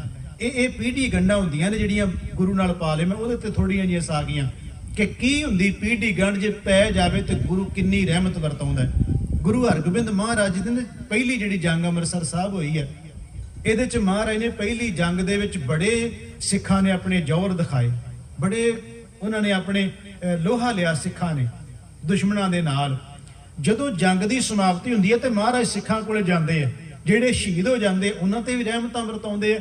ਜਿਹੜੇ ਫੱਟੜ ਨੇ ਜਾਂ ਅਜੇ ਸਹਿਕਦੇ ਨੇ ਉਹਨਾਂ ਦੇ ਇਲਾਜ ਵਾਸਤੇ ਮਹਾਰਾਜ ਯਤਨ ਕਰਦੇ ਆ। ਇੱਥੇ ਇੱਕ ਇਉਂ ਕਹਿ ਲਓ ਕਿ ਮਾਲਵੇ ਦਾ ਇੱਕ ਸਿੱਖ ਹੈ, ਉਹਦਾ ਨਾਂ ਹੈ ਭਾਈ ਮੁਗਲੂ। ਮੈਂ ਬੇਨਤੀ ਕਰਨ ਲੱਗਾ ਵੀ ਪੀਢੀ ਗੰਢ ਜੇ ਪੈ ਜਾਏ ਨਾ ਤੇ ਕਿੰਨੀ ਰਹਿਮਤ ਗੁਰੂ ਵਰਤਾ ਦਿੰਦਾ। ਇਹ ਜਿਹੜਾ ਭਾਈ ਮੁਗਲੂ ਸੀ ਇਹਦੇ ਸਵਾਸ ਚੱਲਦੇ ਸਨ ਤੇ ਗੁਰੂ ਹਰਗੋਬਿੰਦ ਮਹਾਰਾਜ ਜੀ ਕੋਲ ਗਏ ਤੇ ਉਹਨਾਂ ਨੇ ਭਾਈ ਮੁਗਲੂ ਦਾ ਜਿਹੜਾ ਸਿਰ ਸੀ ਮਹਾਰਾਜ ਨੇ ਆਪਣੇ ਰੱਖ ਲਿਆ ਇਸ ਤਰ੍ਹਾਂ ਪੱਟ ਦੇ ਉੱਤੇ। ਗੁਰੂ ਹਰਗੋਬਿੰਦ ਮਹਾਰਾਜ ਜੀ ਨੇ ਜਦੋਂ ਆਪਣਾ ਉਹਦਾ ਭਾਈ ਮੁਗਲੂ ਦਾ ਸਿਰ ਇਸ ਤਰ੍ਹਾਂ ਮਹਾਰਾਜ ਨੇ ਆਪਣੇ ਪੱਟ ਉੱਤੇ ਰੱਖਿਆ ਹੈ ਤੇ ਪੁੱਛਦੇ ਆ ਭਾਈ ਮੁਗਲੂ ਕੀ ਚਾਹੀਦਾ ਹੈ, ਮੰਗ ਜੋ ਚਾਹੀਦਾ। ਭਾਈ ਮੁਗਲੂ ਨੇ ਕਿਹਾ ਮਹਾਰਾਜ ਇੱਕ ਕਿਰਪਾ ਕਰੋ, ਜਦੋਂ ਅੰਤਲਾ ਸਵਾਸ ਹੋਵੇ, ਜੇ ਤਾਂ ਹੁਣ ਹੀ ਨਿਕਲਨੇ ਆ ਤਾਂ ਤੁਹਾਨੂੰ ਪਤਾ ਹੈ ਜਦੋਂ ਮਹਾਰਾਜ ਅੰਤਲਾ ਸਵਾਸ ਹੋਵੇ ਗੋਦ ਤੁਹਾਡੀ ਹੋਵੇ ਤੇ ਸਿਰ ਮੇਰਾ ਹੋਵੇ, ਅੰਤਲੇ ਸਵਾਸ ਵੇਲੇ। ਗੁਰੂ ਹਰਗੋਬਿੰਦ ਮਹਾਰਾਜ ਜੀ ਕਹਿੰਦੇ ਭਾਈ ਮੁਗਲੂ ਇਹ ਸ਼ਾਇਦ ਨਾ ਹੋਵੇ। ਉਹਨੇ ਕਿਹਾ ਮਹਾਰਾਜ ਇਹ ਕਿਵੇਂ ਹੋ ਸਕਦਾ ਹੈ, ਗੁਰੂ ਤੇ ਜੋ ਕਹਿ ਦਿੰਦਾ ਉਹ ਟੱਲ ਹੈ, ਇਹ ਕਿੱਦਾਂ ਨਹੀਂ ਹੋ ਸਕਦਾ। ਮਹਾਰਾਜ ਕਹਿੰਦੇ ਅਸੀਂ ਤੇਰੇ ਤੋਂ ਪਹਿਲਾਂ ਚਲਿਆ ਜਾਣਾ ਹੈ, ਤੂੰ ਬਾਅਦ ਵਿੱਚ ਜਾਣਾ ਹੈ, ਅਸੀਂ ਪਹਿਲਾਂ ਚਲਿਆ ਜਾਣਾ। ਭਾਈ ਮੁਗਲੂ ਦਾ ਵੇਖੋ ਨਿਸ਼ਚਾ, ਪੀਢੀ ਗੰਢ ਜਿਹੜਾ ਪਾ ਲੈਂਦਾ ਸਿੱਖ। ਉਹਨੇ ਕਿਹਾ ਮਹਾਰਾਜ ਚਲੇ ਜਾਣਾ, ਜ਼ੋਰ ਤਾਂ ਵਰਤਦੀ ਹੋਏਗੀ ਨਾ ਇੱਥੇ। ਮੰਨ ਲਓ ਤੁਸੀਂ ਸਰੀਰਕ ਤੌਰ ਤੇ ਜ਼ੋਰ ਤਾਂ ਤੁਹਾਡੀ ਇੱਥੇ ਹੀ ਆ ਨਾ। ਫਿਰ ਗੁਰੂ ਹਰਗੋਬਿੰਦ ਸੱਚੇ ਪਾਤਸ਼ਾਹ ਕਹਿੰਦੇ ਭਾਈ ਮੁਗਲੂ ਜੇ ਇਹ ਨਿਸ਼ਚਾ ਹੈ ਨਾ, ਜੇ ਇਹ ਪੀਢੀ ਗੰਢ ਤੂੰ ਗੁਰੂ ਨਾਲ ਪਾ ਲਈ ਹੈ ਨਾ, ਤੇ ਗੁਰੂ ਹਰਗੋਬਿੰਦ ਮਹਾਰਾਜ ਕਹਿੰਦੇ ਫਿਰ ਇਦਾਂ ਕਰੀ, ਜਿੱਦਨ ਤੇਰਾ ਅੰਤ ਸਮਾਂ ਆਇਆ ਤੂੰ ਗੁਰੂ ਗੁਰੂ ਜਪੀ ਤੇ ਘਰ ਦਾ ਦਰਵਾਜ਼ਾ ਆਪਣੇ ਬਾਹਰਲਾ ਖੁੱਲਾ ਰੱਖੀ। ਮਹਾਰਾਜ ਕਹਿੰਦੇ ਦਰਵਾਜ਼ਾ ਬਾਹਰਲਾ ਖੁੱਲਾ ਰੱਖੀ ਤੇ ਗੁਰੂ ਗੁਰੂ ਜਪੀ। ਮਹਾਰਾਜ ਕਹਿੰਦੇ ਫਿਰ ਆਵਾਂਗੇ ਪਰ ਪਹਿਚਾਨ ਲਵੀ ਉਦੋਂ। ਉਹਨੇ ਕਿਹਾ ਮਹਾਰਾਜ ਇੱਕ ਕਿਰਪਾ ਹੋਰ ਕਰ ਦਿਓ ਹੁਣ, ਵੀ ਜਦੋਂ ਤੁਸੀਂ ਕਿਹਾ ਪਹਿਚਾਨ ਲਵੀ ਤੇ ਮਹਾਰਾਜ ਮੈਂ ਪਛਾਣਾਂਗਾ ਕਿਵੇਂ, ਵੀ ਜੋਤ ਗੁਰੂ ਨਾਨਕ ਦੀ ਵਿੱਚ ਉਦੋਂ ਮੈਨੂੰ ਪਹਿਚਾਨ ਕਿਵੇਂ ਹੋਵੇਗੀ। ਮਹਾਰਾਜ ਕਹਿੰਦੇ ਭਾਈ ਮੁਗਲੂ ਤੂੰ ਬਸ ਗੁਰੂ ਨਾਨਕ ਦੀ ਜੋਤ ਦਾ ਧਿਆਨ ਧਰੀ, ਤੂੰ ਆਪੇ ਹੀ ਪਹਿਚਾਨ ਲੈਣਾ ਹੈ। ਤੂੰ ਗੁਰੂ ਨਾਨਕ ਜਿਹਨੂੰ ਜਪਦਾ, ਜਿਹਦੇ ਨਾਲ ਤੂੰ ਆਪਣੀ ਪੀਢੀ ਗੰਢ ਪਾਈ ਹੈ, ਬਸ ਉਹਦੇ ਨਾਲ ਅੰਤ ਸਮੇਂ ਵੀ ਇਹਨੂੰ ਗੁਰੂ ਗੁਰੂ ਧਿਆਈ ਜਾਵੀਂ। ਮਹਾਰਾਜ ਕਹਿੰਦੇ ਤੈਨੂੰ ਅੰਤ ਸਮੇਂ ਤੇ ਗੁਰੂ ਜਿਹੜਾ ਬਚਨ ਕਰਦਾ ਪੂਰਾ ਹੋਏਗਾ। ਸਮਾਂ ਆਪਣੀ ਚਾਲੇ ਚੱਲਿਆ। ਗੁਰੂ ਹਰਗੋਬਿੰਦ ਸੱਚੇ ਪਾਤਸ਼ਾਹ ਤੋਂ ਬਾਅਦ ਸਮਾਂ ਆਉਂਦਾ ਗੁਰੂ ਹਰ ਰਾਏ ਸਾਹਿਬ ਜੀ ਦਾ, ਫਿਰ ਆਉਂਦਾ ਸਮਾਂ ਗੁਰੂ ਹਰਕ੍ਰਿਸ਼ਨ ਮਹਾਰਾਜ ਜੀ ਦਾ, 9ਵੇਂ ਪਾਤਸ਼ਾਹ ਦਾ ਸਮਾਂ ਆਉਂਦਾ ਗੁਰੂ ਤੇਗ ਬਹਾਦਰ ਮਹਾਰਾਜ ਜੀ ਦਾ। ਇੱਧਰ ਦੇਖੋ ਭਾਈ ਮੁਗਲੂ ਦੀ ਉਮਰ ਕਾਫੀ ਹੋ ਗਈ ਹੈ, ਕਿਉਂਕਿ ਗੁਰੂ ਹਰਗੋਬਿੰਦ ਹਰ ਰਾਏ ਸਾਹਿਬ ਜੀ, ਗੁਰੂ ਹਰਕ੍ਰਿਸ਼ਨ ਸਾਹਿਬ ਜੀ ਉਹਨਾਂ ਦਾ ਸਮਾਂ ਚਲਿਆ ਗਿਆ, ਸਮਾਂ ਗੁਰੂ ਤੇਗ ਬਹਾਦਰ ਜੀ ਦਾ ਆ ਗਿਆ। ਭਾਈ ਮੁਗਲੂ ਦੀ ਉਮਰ ਕਾਫੀ ਹੋ ਗਈ। ਅੱਜ ਘਰਦਿਆਂ ਨੂੰ ਕਹਿ ਦਿੱਤਾ, ਕਹਿੰਦੇ ਮੈਨੂੰ ਇਉਂ ਲੱਗਦਾ ਹੈ ਜਿਵੇਂ ਅੱਜ ਸੱਦਾ ਆਉਣ ਵਾਲਾ ਤੇ ਬਾਹਰਲਾ ਦਰਵਾਜ਼ਾ ਕੁਚੇਤਾ ਆ ਗਿਆ ਨਾ। ਕਹਿੰਦੇ ਬਾਹਰਲਾ ਦਰਵਾਜ਼ਾ ਬੰਦ ਨਾ ਕਰਿਓ, ਉਹਨੂੰ ਖੁੱਲਾ ਰੱਖਿਓ ਜੇ। ਇੱਧਰ ਸਤਿਗੁਰੂ ਗੁਰੂ ਤੇਗ ਬਹਾਦਰ ਮਹਾਰਾਜ ਜੀ ਪ੍ਰਚਾਰ ਨੂੰ ਨਿਕਲੇ ਤੇ ਮਹਾਰਾਜ ਉਸ ਇਲਾਕੇ ਵਿੱਚ ਘੁੰਮ ਰਹੇ ਸਨ, ਪ੍ਰਚਾਰ ਕਰ ਰਹੇ ਸਨ। ਗੁਰੂ ਤੇਗ ਬਹਾਦਰ ਮਹਾਰਾਜ ਜੀ ਜਦੋਂ ਗੁਰਮੁਖ ਉਸ ਇਲਾਕੇ 'ਚ ਘੁੰਮਦੇ ਸੀ, ਗੁਰੂ ਤੇਗ ਬਹਾਦਰ ਮਹਾਰਾਜ ਜੀ ਮਹਾਰਾਜ ਨੇ ਇੱਕਦਮ ਸਿੱਖਾਂ ਨੂੰ ਕਿਹਾ, ਮਹਾਰਾਜ ਕਹਿੰਦੇ ਘੋੜਾ ਤਿਆਰ ਕਰੋ। ਸਿੱਖਾਂ ਨੇ ਘੋੜਾ ਤਿਆਰ ਕੀਤਾ ਮਹਾਰਾਜ ਦਾ। ਗੁਰੂ ਤੇਗ ਬਹਾਦਰ ਸੱਚੇ ਪਾਤਸ਼ਾਹ ਮਹਾਰਾਜ ਜੀ ਘੋੜੇ ਤੇ ਸਵਾਰ ਹੋਏ ਤੇ ਗੁਰੂ ਤੇਗ ਬਹਾਦਰ ਮਹਾਰਾਜ ਜੀ ਭਾਈ ਮੁਗਲੂ ਦੇ ਘਰ ਪਹੁੰਚ ਜਾਂਦੇ ਆ। ਦਰਵਾਜ਼ਾ ਬਾਹਰਲਾ ਦਰਵਾਜ਼ਾ ਖੁੱਲਾ ਸੀ। ਮਹਾਰਾਜ ਉਸ ਘਰ ਵਿੱਚ ਪ੍ਰਵੇਸ਼ ਕਰਦੇ ਆ। ਸ਼ਾਮ ਦਾ ਵਕਤ ਹੈ। ਗੁਰੂ ਤੇਗ ਬਹਾਦਰ ਮਹਾਰਾਜ ਜਦੋਂ ਗਏ, ਘੋੜੇ ਤੋਂ ਉਤਰਦੇ ਆ, ਮਹਾਰਾਜ ਸਿੱਧਾ ਉਸ ਕਮਰੇ ਵਿੱਚ ਚਲੇ ਜਾਂਦੇ ਆ ਜਿਸ ਕਮਰੇ ਵਿੱਚ ਭਾਈ ਮੁਗਲੂ ਪਿਆ ਹੋਇਆ ਸੀ ਮੰਜੇ ਉੱਤੇ। ਸਤਿਗੁਰੂ ਗੁਰੂ ਤੇਗ ਬਹਾਦਰ ਸੱਚੇ ਪਾਤਸ਼ਾਹ ਮਹਾਰਾਜ ਜੀ ਦੇ ਸਿਰਹਾਣੇ ਜਾ ਕੇ ਖਲੋ ਜਾਂਦੇ ਆ। ਗੁਰੂ ਤੇਗ ਬਹਾਦਰ ਮਹਾਰਾਜ ਜੀ ਜਦੋਂ ਦੇ ਸਿਰਹਾਣੇ ਖਲੋਂਦੇ ਆ, ਗੁਰੂ ਗੁਰੂ ਜਪਦਾ ਸੀ। ਮਹਾਰਾਜ ਨੇ ਉਹ ਭਾਈ ਮੁਗਲੂ ਦੇ ਸਿਰ ਦੇ ਉੱਤੇ ਮਹਾਰਾਜ ਨੇ ਪਿਆਰ ਨਾਲ ਹੱਥ ਫੇਰਿਆ ਤੇ ਭਾਈ ਮੁਗਲੂ ਨੇ ਨੇਤਰ ਖੋਲੇ। ਜਦੋਂ ਨੇਤਰ ਖੋਲੇ ਤੇ ਐਉਂ ਝਲਕ ਪੈ ਰਹੀ ਵੀ ਗੁਰੂ ਹਰਗੋਬਿੰਦ ਸਾਹਿਬ ਸਾਹਮਣੇ ਖੜੇ ਨੇ, ਕਿਉਂਕਿ ਝਲਕ ਪੈਣੀ ਵੀ ਜ਼ਰੂਰੀ ਸੀ। ਗੁਰੂ ਹਰਗੋਬਿੰਦ ਮਹਾਰਾਜ ਦੇ ਪੁੱਤਰ ਹੀ ਨਾ ਗੁਰੂ ਤੇਗ ਬਹਾਦਰ ਮਹਾਰਾਜ ਜੀ, ਉਹਨਾਂ ਦੇ ਬੇਟੇ ਨੇ। ਗੁਰੂ ਤੇਗ ਬਹਾਦਰ ਮਹਾਰਾਜ ਜੀ ਗੁਰੂ ਹਰਗੋਬਿੰਦ ਸਾਹਿਬ ਦੇ ਪੁੱਤਰ ਨੇ ਤੇ ਐਉਂ ਝਲਕ ਪੈ ਰਹੀ ਹੈ ਕਿ ਗੁਰੂ ਹਰਗੋਬਿੰਦ ਮਹਾਰਾਜ ਜੀ ਮੇਰੇ ਸਾਹਮਣੇ ਖੜੇ ਨੇ ਤੇ ਕਹਿ ਦਿੱਤਾ, ਦਾਤਾ ਤੁਸੀਂ ਤੇ ਮੈਨੂੰ ਕਿਹਾ ਸੀ, ਮਹਾਰਾਜ ਕਿਹਾ ਸੀ ਵੀ ਜਦੋਂ ਯਾਦ ਕਰੇਗਾ ਅਸੀਂ ਆਵਾਂਗੇ। ਮਹਾਰਾਜ ਨੇ ਅੱਜ ਤੁਸੀਂ ਆ ਗਏ। ਗੁਰੂ ਤੇਗ ਬਹਾਦਰ ਸੱਚੇ ਪਾਤਸ਼ਾਹ ਮਹਾਰਾਜ ਕਹਿੰਦੇ ਬਚਨ ਕੀਤਾ ਸੀ ਨਾ, ਉਹ ਬਚਨ ਇਹ ਕੀਤਾ ਸੀ ਭਾਈ ਮੁਗਲੂ ਜਦੋਂ ਯਾਦ ਕਰੇਗਾ ਅਸੀਂ ਤੇਰੇ ਕੋਲ ਆਵਾਂਗੇ। ਬਚਨ ਕੀਤਾ ਸੀ ਵੀ ਜਦੋਂ ਅੰਤਲਾ ਸਮਾਂ ਹੋਏਗਾ ਤੇ ਤੂੰ ਕਹਿੰਦਾ ਸੀ ਗੋਦ ਗੁਰੂ ਦੀ ਹੋਵੇਗੀ। ਮਹਾਰਾਜ ਕਹਿੰਦੇ ਭਾਈ ਮੁਗਲੂ ਇਹ ਪੀਢੀ ਗੰਢ ਜਦੋਂ ਕੋਈ ਪਾ ਲੈਂਦਾ ਫਿਰ ਗੁਰੂ ਨਹੀਂ ਛੱਡਦਾ ਉਸ ਗੰਢ ਨੂੰ। ਸਿੱਖ ਡੋਲਣਾ ਵੀ ਚਾਹੇ ਨਾ ਤਾਂ ਵੀ ਮਹਾਰਾਜ ਡੋਲਣ ਨਹੀਂ ਦਿੰਦੇ ਉਹਨੂੰ, ਕਿਉਂਕਿ ਗੁਰੂ ਨੇ ਜਦੋਂ ਇੱਕ ਵਾਰ ਬਾਂਹ ਫੜ ਲਈ ਨਾ ਫਿਰ ਗੁਰੂ ਇੱਧਰ ਉੱਧਰ ਜਾਣ ਨਹੀਂ ਦਿੰਦਾ, ਬੜੀਆਂ ਚੋਟਾਂ ਲਾ ਕੇ ਮਹਾਰਾਜ ਲੈ ਆਉਂਦੇ ਆ ਵੀ ਤੂੰ ਮੇਰਾ ਸਿੱਖ ਹੈ, ਕਿੱਧਰ ਚੱਲਿਆ ਹੈ, ਕਿੱਧਰ ਭੁੱਲ ਚੱਲਿਆ ਹੈ। ਮਹਾਰਾਜ ਗੁਰੂ ਤੇਗ ਬਹਾਦਰ ਸੱਚੇ ਪਾਤਸ਼ਾਹ ਮਹਾਰਾਜ ਜੀ ਕਹਿੰਦੇ, ਭਾਈ ਮੁਗਲੋ ਤੇਰੇ ਨਾਲ ਬਚਨ ਕੀਤਾ ਸੀ 6ਵੇਂ ਜਾਮੇ ਵਿੱਚ ਕਿ ਜਦੋਂ ਤੂੰ ਯਾਦ ਕਰੇਂਗਾ ਅਸੀਂ ਤੇਰੇ ਕੋਲ ਹੋਵਾਂਗੇ। ਉਹਨੇ ਕਿਹਾ ਮਹਾਰਾਜ ਹੁਣ ਕਿਰਪਾ ਕਰੋ, ਉਹੀ ਰਹਿਮਤ ਵਰਤਾਓ ਕਿ ਤੁਹਾਡੀ ਗੋਦ ਹੋਵੇ, ਮੇਰਾ ਸਿਰ ਹੋਣਾ ਚਾਹੀਦਾ। ਗੁਰੂ ਤੇਗ ਬਹਾਦਰ ਮਹਾਰਾਜ ਜੀ ਨੇ ਭਾਈ ਮੁਗਲੂ ਦੇ ਸਿਰਹਾਣੇ ਮਹਾਰਾਜ ਬੈਠ ਗਏ। ਇਉਂ ਕਹਿ ਲਓ ਕਿ ਮਹਾਰਾਜ ਨੇ ਭਾਈ ਮੁਗਲੂ ਦੇ ਜਿਹੜਾ ਸਿਰ ਸੀ ਉਹਨੂੰ ਉੱਚਾ ਕਰਕੇ ਤੇ ਸਿਰਹਾਣੇ ਵਾਲੇ ਬੰਨੇ ਗੁਰੂ ਮਹਾਰਾਜ ਜੀ ਚੌਂਕੜਾ ਮਾਰ ਕੇ ਬੈਠ ਗਏ। ਸਿਰਹਾਣੇ ਵਾਲੇ ਬੰਨੇ ਭਾਈ ਮੁਗਲੂ ਦਾ ਜਿਹੜਾ ਸਿਰ ਸੀ ਮਹਾਰਾਜ ਨੇ ਆਪਣੀ ਉਹ ਗੋਦ 'ਚ ਲੈ ਲਿਆ। ਉਹ ਸਾਰਾ ਸੀਨ ਚੇਤੇ ਆ ਗਿਆ ਜਿਹੜਾ ਅੰਮ੍ਰਿਤਸਰ ਸਾਹਿਬ ਦੀ ਘਟਨਾ ਸੀ ਵੀ ਗੁਰੂ ਹਰਗੋਬਿੰਦ ਸਾਹਿਬ ਦੀ ਗੋਦ ਹੈ, ਭਾਈ ਮੁਗਲੂ ਉਸ ਗੋਦ 'ਚ ਸਿਰ ਰੱਖੀ ਬੈਠੇ ਹੈ। ਉਹ ਸਾਰਾ ਸੀਨ ਸਾਹਮਣੇ ਆ ਗਿਆ ਤੇ ਮਹਾਰਾਜ ਕਹਿੰਦੇ, ਭਾਈ ਮੁਗਲੂ ਕਹਿ ਤੂੰ ਸਤਨਾਮ ਵਾਹਿਗੁਰੂ, ਸਤਨਾਮ ਵਾਹਿਗੁਰੂ। ਭਾਈ ਮੁਗਲੂ ਕਹੀ ਗਿਆ, ਗੁਰੂ ਤੇਗ ਬਹਾਦਰ ਮਹਾਰਾਜ ਜੀ ਅੱਗੇ ਅੱਗੇ ਬੋਲੀ ਗਏ। ਜਿਵੇਂ ਜਿਵੇਂ ਗੁਰੂ ਸਤਨਾਮ ਵਾਹਿਗੁਰੂ ਕਹੀ ਗਿਆ, ਭਾਈ ਮੁਗਲੂ ਮਗਰ ਮਗਰ ਬੋਲੀ ਗਏ। ਉਹ ਸਮਾਂ ਜੋਤ 'ਚ ਜੋਤ ਗੁਰੂ ਨੇ ਮਿਲਾ ਦਿੱਤੀ। ਮੈਂ ਤਾਂ ਇਹ ਸਾਖੀ ਤਾਂ ਸੁਣਾਈ ਕਿ ਦੇਖੋ ਗੱਲ ਚੱਲੀ ਗੁਰੂ ਹਰਗੋਬਿੰਦ ਮਹਾਰਾਜ ਜੀ ਤੋਂ। ਸਿੱਖ ਦੀ ਪੀढ़ी ਗੰਢ ਇੰਨੀ ਪੈ ਗਈ ਕਿ ਗੁਰੂ ਦੀਆਂ ਦੋ ਜੋਤਾਂ, ਗੁਰੂ ਹਰਰਾਏ ਸਾਹਿਬ ਤੇ ਗੁਰੂ ਹਰਕ੍ਰਿਸ਼ਨ ਸੱਚੇ ਪਾਤਸ਼ਾਹ ਮਹਾਰਾਜ ਜੀ, ਦੋ ਸਰੀਰ। ਉਹਨਾਂ ਤੋਂ ਬਾਅਦ ਗੁਰੂ ਤੇਗ ਬਹਾਦਰ ਦਾ ਸਮਾਂ ਆਉਂਦਾ ਤੇ ਮਹਾਰਾਜ ਉੱਥੇ ਆਪ ਜਾ ਕੇ ਸਿੱਖ ਦੇ ਉੱਤੇ ਕਿੱਡੀ ਵੱਡੀ ਰਹਿਮਤ ਵਰਤਾ ਦਿੱਤੀ ਹੈ। ਇਹਦਾ ਮਤਲਬ ਜਦੋਂ ਸਿੱਖ ਗੁਰੂ ਨਾਲ ਇਹ ਪੀढ़ी ਗੰਢ ਪਾ ਲੈਂਦੇ ਆ ਨਾ, ਮਹਾਰਾਜ ਕਹਿੰਦੇ ਫਿਰ ਇਹ ਤਾਂ ਏਡੀ ਪੱਕੀ ਹੋ ਜਾਂਦੀ ਹੈ ਕਿ ਗੁਰੂ ਲੋਕ ਪਰਲੋਕ ਵਿੱਚ ਉਹਦੀ ਬਾਹ ਫੜਦਾ। ਮੈਂ ਕਈ ਵਾਰ ਕਹਿੰਦਾ ਕਿ ਜਿਹੜਾ ਅਸੀਂ ਸਾਡਾ ਇਤਿਹਾਸ ਹੈ, ਜਿਹੜੀ ਅਸੀਂ ਅਰਦਾਸ ਕਰਦੇ ਹਾਂ, ਉਹਦੇ ਵਿੱਚ ਵੇਖੋ ਜਿਹੜਾ ਇਹ ਪਹਿਰਾ ਨਾ ਕਿ ਜਿੰਨਾ ਸਿੰਘਾਂ ਸਿੰਘਣੀਆਂ ਧਰਮ ਹੇਤ ਸੀਸ ਦਿੱਤੇ, ਇਹਨੂੰ ਧਿਆਨ ਨਾਲ ਦੇਖੋ, ਸਾਰੇ ਪੀढ़ी ਗੰਢ ਵਾਲੇ ਹੀ ਹੈ। ਜਿੰਨਾ ਸਿੰਘਾਂ ਸਿੰਘਣੀਆਂ ਧਰਮ ਹੇਤ ਸੀਸ ਦਿੱਤੇ, ਬੰਦ ਬੰਦ ਕਟਵਾਏ ਖੋਪਰੀਆਂ ਲੋਹਾਈਆਂ, ਚਰਖੜੀਆਂ ਤੇ ਚੜੇ ਆਰਿਆਂ ਨਾਲ ਚਰਾਏ ਗਏ, ਗੁਰਦੁਆਰਿਆਂ ਦੀ ਸੇਵਾ ਲਈ ਕੁਰਬਾਨੀਆਂ ਕੀਤੀਆਂ, ਧਰਮ ਨਹੀਂ ਹਾਰਿਆ, ਸਿੱਖੀ ਕੇਸਾਂ ਸਵਾਸਾਂ ਨਾਲ ਨਿਭਾਈ। ਇਹ ਸਾਰੇ ਪੀढ़ी ਗੰਢ ਵਾਲੇ ਜਿਨ੍ਹਾਂ ਦਾ ਅਸੀਂ ਧਿਆਨ ਧਰ ਕੇ ਵਾਹਿਗੁਰੂ ਸ਼ਬਦ ਕਹਿੰਦੇ ਹਾਂ। ਮੈਂ ਇੱਕ ਸਾਖੀ ਹੋਰ ਕਹਿ ਕੇ ਫਿਰ ਆਪਾਂ ਫਤਿਹ ਬੁਲਾ ਦੇਣੀ ਹੈ, ਕਿਉਂਕਿ ਆਪਾਂ ਗੁਰੂ ਮਹਾਰਾਜ ਜੀ ਦਾ ਜਸ ਕਰਨਾ ਹੈ। ਜਸ ਕੀਤਾ ਆਪਾਂ ਸਿਰਫ ਇਸ ਵਾਸਤੇ ਜੁੜੇ ਆ ਕਿ ਮਹਾਰਾਜ ਨੇ ਕਿਰਪਾ ਕੀਤੀ। ਇਹ ਜਿਹੜਾ ਸਮਾਂ ਹੁੰਦਾ ਗੁਰਮੁਖ ਸਬਬ ਨਾਲ ਹੀ ਬਣਦਾ। ਪਰਮਾਤਮਾ ਹੀ ਕੋਈ ਵਿਧ ਬਣਾ ਦਿੰਦਾ ਹੈ ਕਿ ਆਪਾਂ ਗੁਰੂ ਦੀ ਵਡਿਆਈ ਸਿਫਤ ਵਾਸਤੇ ਜੁੜ ਮਿਲ ਬੈਠੇ ਹਾਂ। ਇੱਕ ਘਟਨਾ ਹੋਰ ਕਹਿ ਕੇ ਫਿਰ ਸਮਾਪਤੀ ਕਰਾਂਗਾ ਕਿ ਇਹ ਮੈਂ ਇਸੇ ਸ਼ਬਦ ਤੋਂ ਉੱਤੇ ਸਿਰਫ ਬੋਲ ਰਿਹਾ ਕਿ ਜੇ ਜਾਣਾ ਲੜ ਛਿਜਣਾ ਪੀढ़ी ਪਾਈ ਗੰਢ, ਪੀढ़ी ਗੰਢ। ਮੈਂ ਉਦੋਂ ਗੁਰਦੁਆਰੇ ਵੀ ਕਿਹਾ ਸੀ ਕਿ ਜਿਹੜਾ ਨਾਗਵਾਲ ਹੁੰਦਾ ਨਾ, ਨਾਗਵਾਲ, ਇਹ ਵੀ ਹਾਰੀ ਸਾਰੀ ਦੇ ਵੱਸ ਦੀ ਗੱਲ ਨਹੀਂ ਹੁੰਦੀ। ਆਪਾਂ ਜਦੋਂ ਕਈ ਵਾਰ ਕਹਿੰਦੇ ਆ ਨਾ ਵੀ ਜੇ ਬਾਰ-ਬਾਰ ਗੰਢ ਖੁੱਲ ਜਾਏ, ਫਿਰ ਕਹਿੰਦੇ ਇਹਨੂੰ ਗੰਢ ਦੇਣੀ ਨਹੀਂ ਆਉਂਦੀ, ਕਹਿੰਦੇ ਨਾਗਵਾਲ ਪਾ ਦੇ, ਇਹ ਨਹੀਂ ਖੁੱਲਦਾ ਹੁੰਦਾ ਕਦੀ। ਤੇ ਉਹ ਹਰ ਇੱਕ ਬੰਦੇ ਦੇ ਵੱਸ ਦੀ ਗੱਲ ਨਹੀਂ ਹੁੰਦੀ। ਉਹ ਜਿੰਨਾ ਚਿਰ ਸਿੱਖ ਦਾ ਨਹੀਂ ਬੰਦਾ ਨਹੀਂ ਗੱਲ ਬਣਦੀ। ਮੈਂ ਕਹਿੰਦਾ ਗੁਰੂ ਨਾਲ ਸਿੱਖਾਂ ਦਾ ਨਾਗਵਾਲ ਇਦਾਂ ਦਾ ਪੈ ਜਾਵੇ ਕਿ ਉਹ ਲੋਕ ਪਰਲੋਕ ਵਿੱਚ ਗੁਰੂ ਉਹਦੀ ਬਾਹ ਫੜ ਕੇ ਰੱਖੇ। ਇੰਨੀ ਸਾਡਾ ਗੁਰੂ ਨਾਲ ਪਿਆਰ ਤੇ ਮੁਹੱਬਤ ਪੈ ਜਾਵੇ। ਔਰ ਇਹ ਕਿਹੋ ਜੀ ਮੁਹੱਬਤ ਹੈ। ਮੈਂ ਹੁਣ ਜਿਹੜੀ ਸਾਖੀ ਕਹਿਣ ਲੱਗਿਆ, ਚਲੋ ਕੁਦਰਤੀ ਅੱਜ ਦਾ ਵਿਸ਼ਾ ਜਿਹੜਾ ਹੈ ਉਹ ਗੁਰੂ ਅਰਜਨ ਦੇਵ ਤੇ ਗੁਰੂ ਹਰਗੋਬਿੰਦ ਮਹਾਰਾਜ ਜੀ ਦੀਆਂ ਸਾਖੀਆਂ ਨਾਲ ਹੀ ਕੁਦਰਤੀ ਉਹ ਬਣਿਆ ਹੁੰਦਾ ਹੈ। ਭਾਵੇਂ ਕਿ ਸਾਖੀਆਂ ਤਾਂ ਸਾਰੇ ਗੁਰੂ ਸਾਹਿਬਾਨਾਂ ਦੀਆਂ ਨੇ, ਪਰ ਮੇਰੇ ਸੁਰਤ ਵਿੱਚ ਉਹੀ ਚੱਲੀ ਜਾ ਰਿਹਾ ਕਿ ਉਸ ਗੁਰੂ ਸਾਹਿਬਾਨਾਂ ਦੀ ਸਿਫਤ ਵਿੱਚ ਹੀ ਅੱਜ ਚਲੋ ਗੱਲ ਚੱਲ ਰਹੀ ਹੈ ਤੇ ਉਹਨਾਂ ਨਾਲ ਗੱਲ ਮਿਲਦੀ ਜੁਲਦੀ ਨਾਲ ਚੱਲੀ ਜਾਵੇ ਤੇ ਪ੍ਰਕਰਨ ਬਣ ਜਾਂਦਾ ਹੈ। ਕਿੱਡੀ ਪੀढ़ी ਗੰਢ ਕੀ ਹੈ। ਬਾਬਾ ਬੁੱਢਾ ਸਾਹਿਬ ਜੀ ਗੁਰੂ ਨਾਨਕ ਦੇਵ ਮਹਾਰਾਜ ਜੀ ਦੇ ਪਿਆਰੇ ਸਿੱਖ ਨੇ। ਗੁਰੂ ਨਾਨਕ ਦੇਵ ਮਹਾਰਾਜ ਜੀ ਨੇ ਬਾਬਾ ਬੁੱਢਾ ਸਾਹਿਬ ਤੇ ਇੱਕ ਕਿਰਪਾ ਕੀਤੀ ਸੀ ਜਦੋਂ ਬਚਨ ਵਰਤਿਆ ਸੀ, ਬੁੱਢਿਆ ਤੇਰੇ ਤੋਂ ਕਦੀ ਓਲੇ ਨਾ ਹੋਸਾਂ। ਇਹ ਬੜੀ ਵੱਡੀ ਗੱਲ ਹੈ। ਬਾਬਾ ਬੁੱਢਾ ਸਾਹਿਬ ਨੂੰ ਬਚਪਨ 'ਚ ਕਹਿ ਰਹੇ ਆ, ਬੁੱਢਿਆ ਤੇਰੇ ਤੋਂ ਕਦੀ ਓਲੇ ਨਾ। ਓਲੇ ਦਾ ਮਤਲਬ ਮੈਂ ਤੇਰੇ ਤੋਂ ਕਦੀ ਓਲੇ ਨਹੀਂ ਹੋਣਾ, ਜਦੋਂ ਤੂੰ ਮੈਨੂੰ ਯਾਦ ਕਰੇਗਾ ਮੈਂ ਸਾਹਮਣੇ ਆਵਾਂਗਾ ਤੇਰੇ। ਇਹ ਕਿੱਡੀ ਵੱਡੀ ਗੱਲ ਹੈ।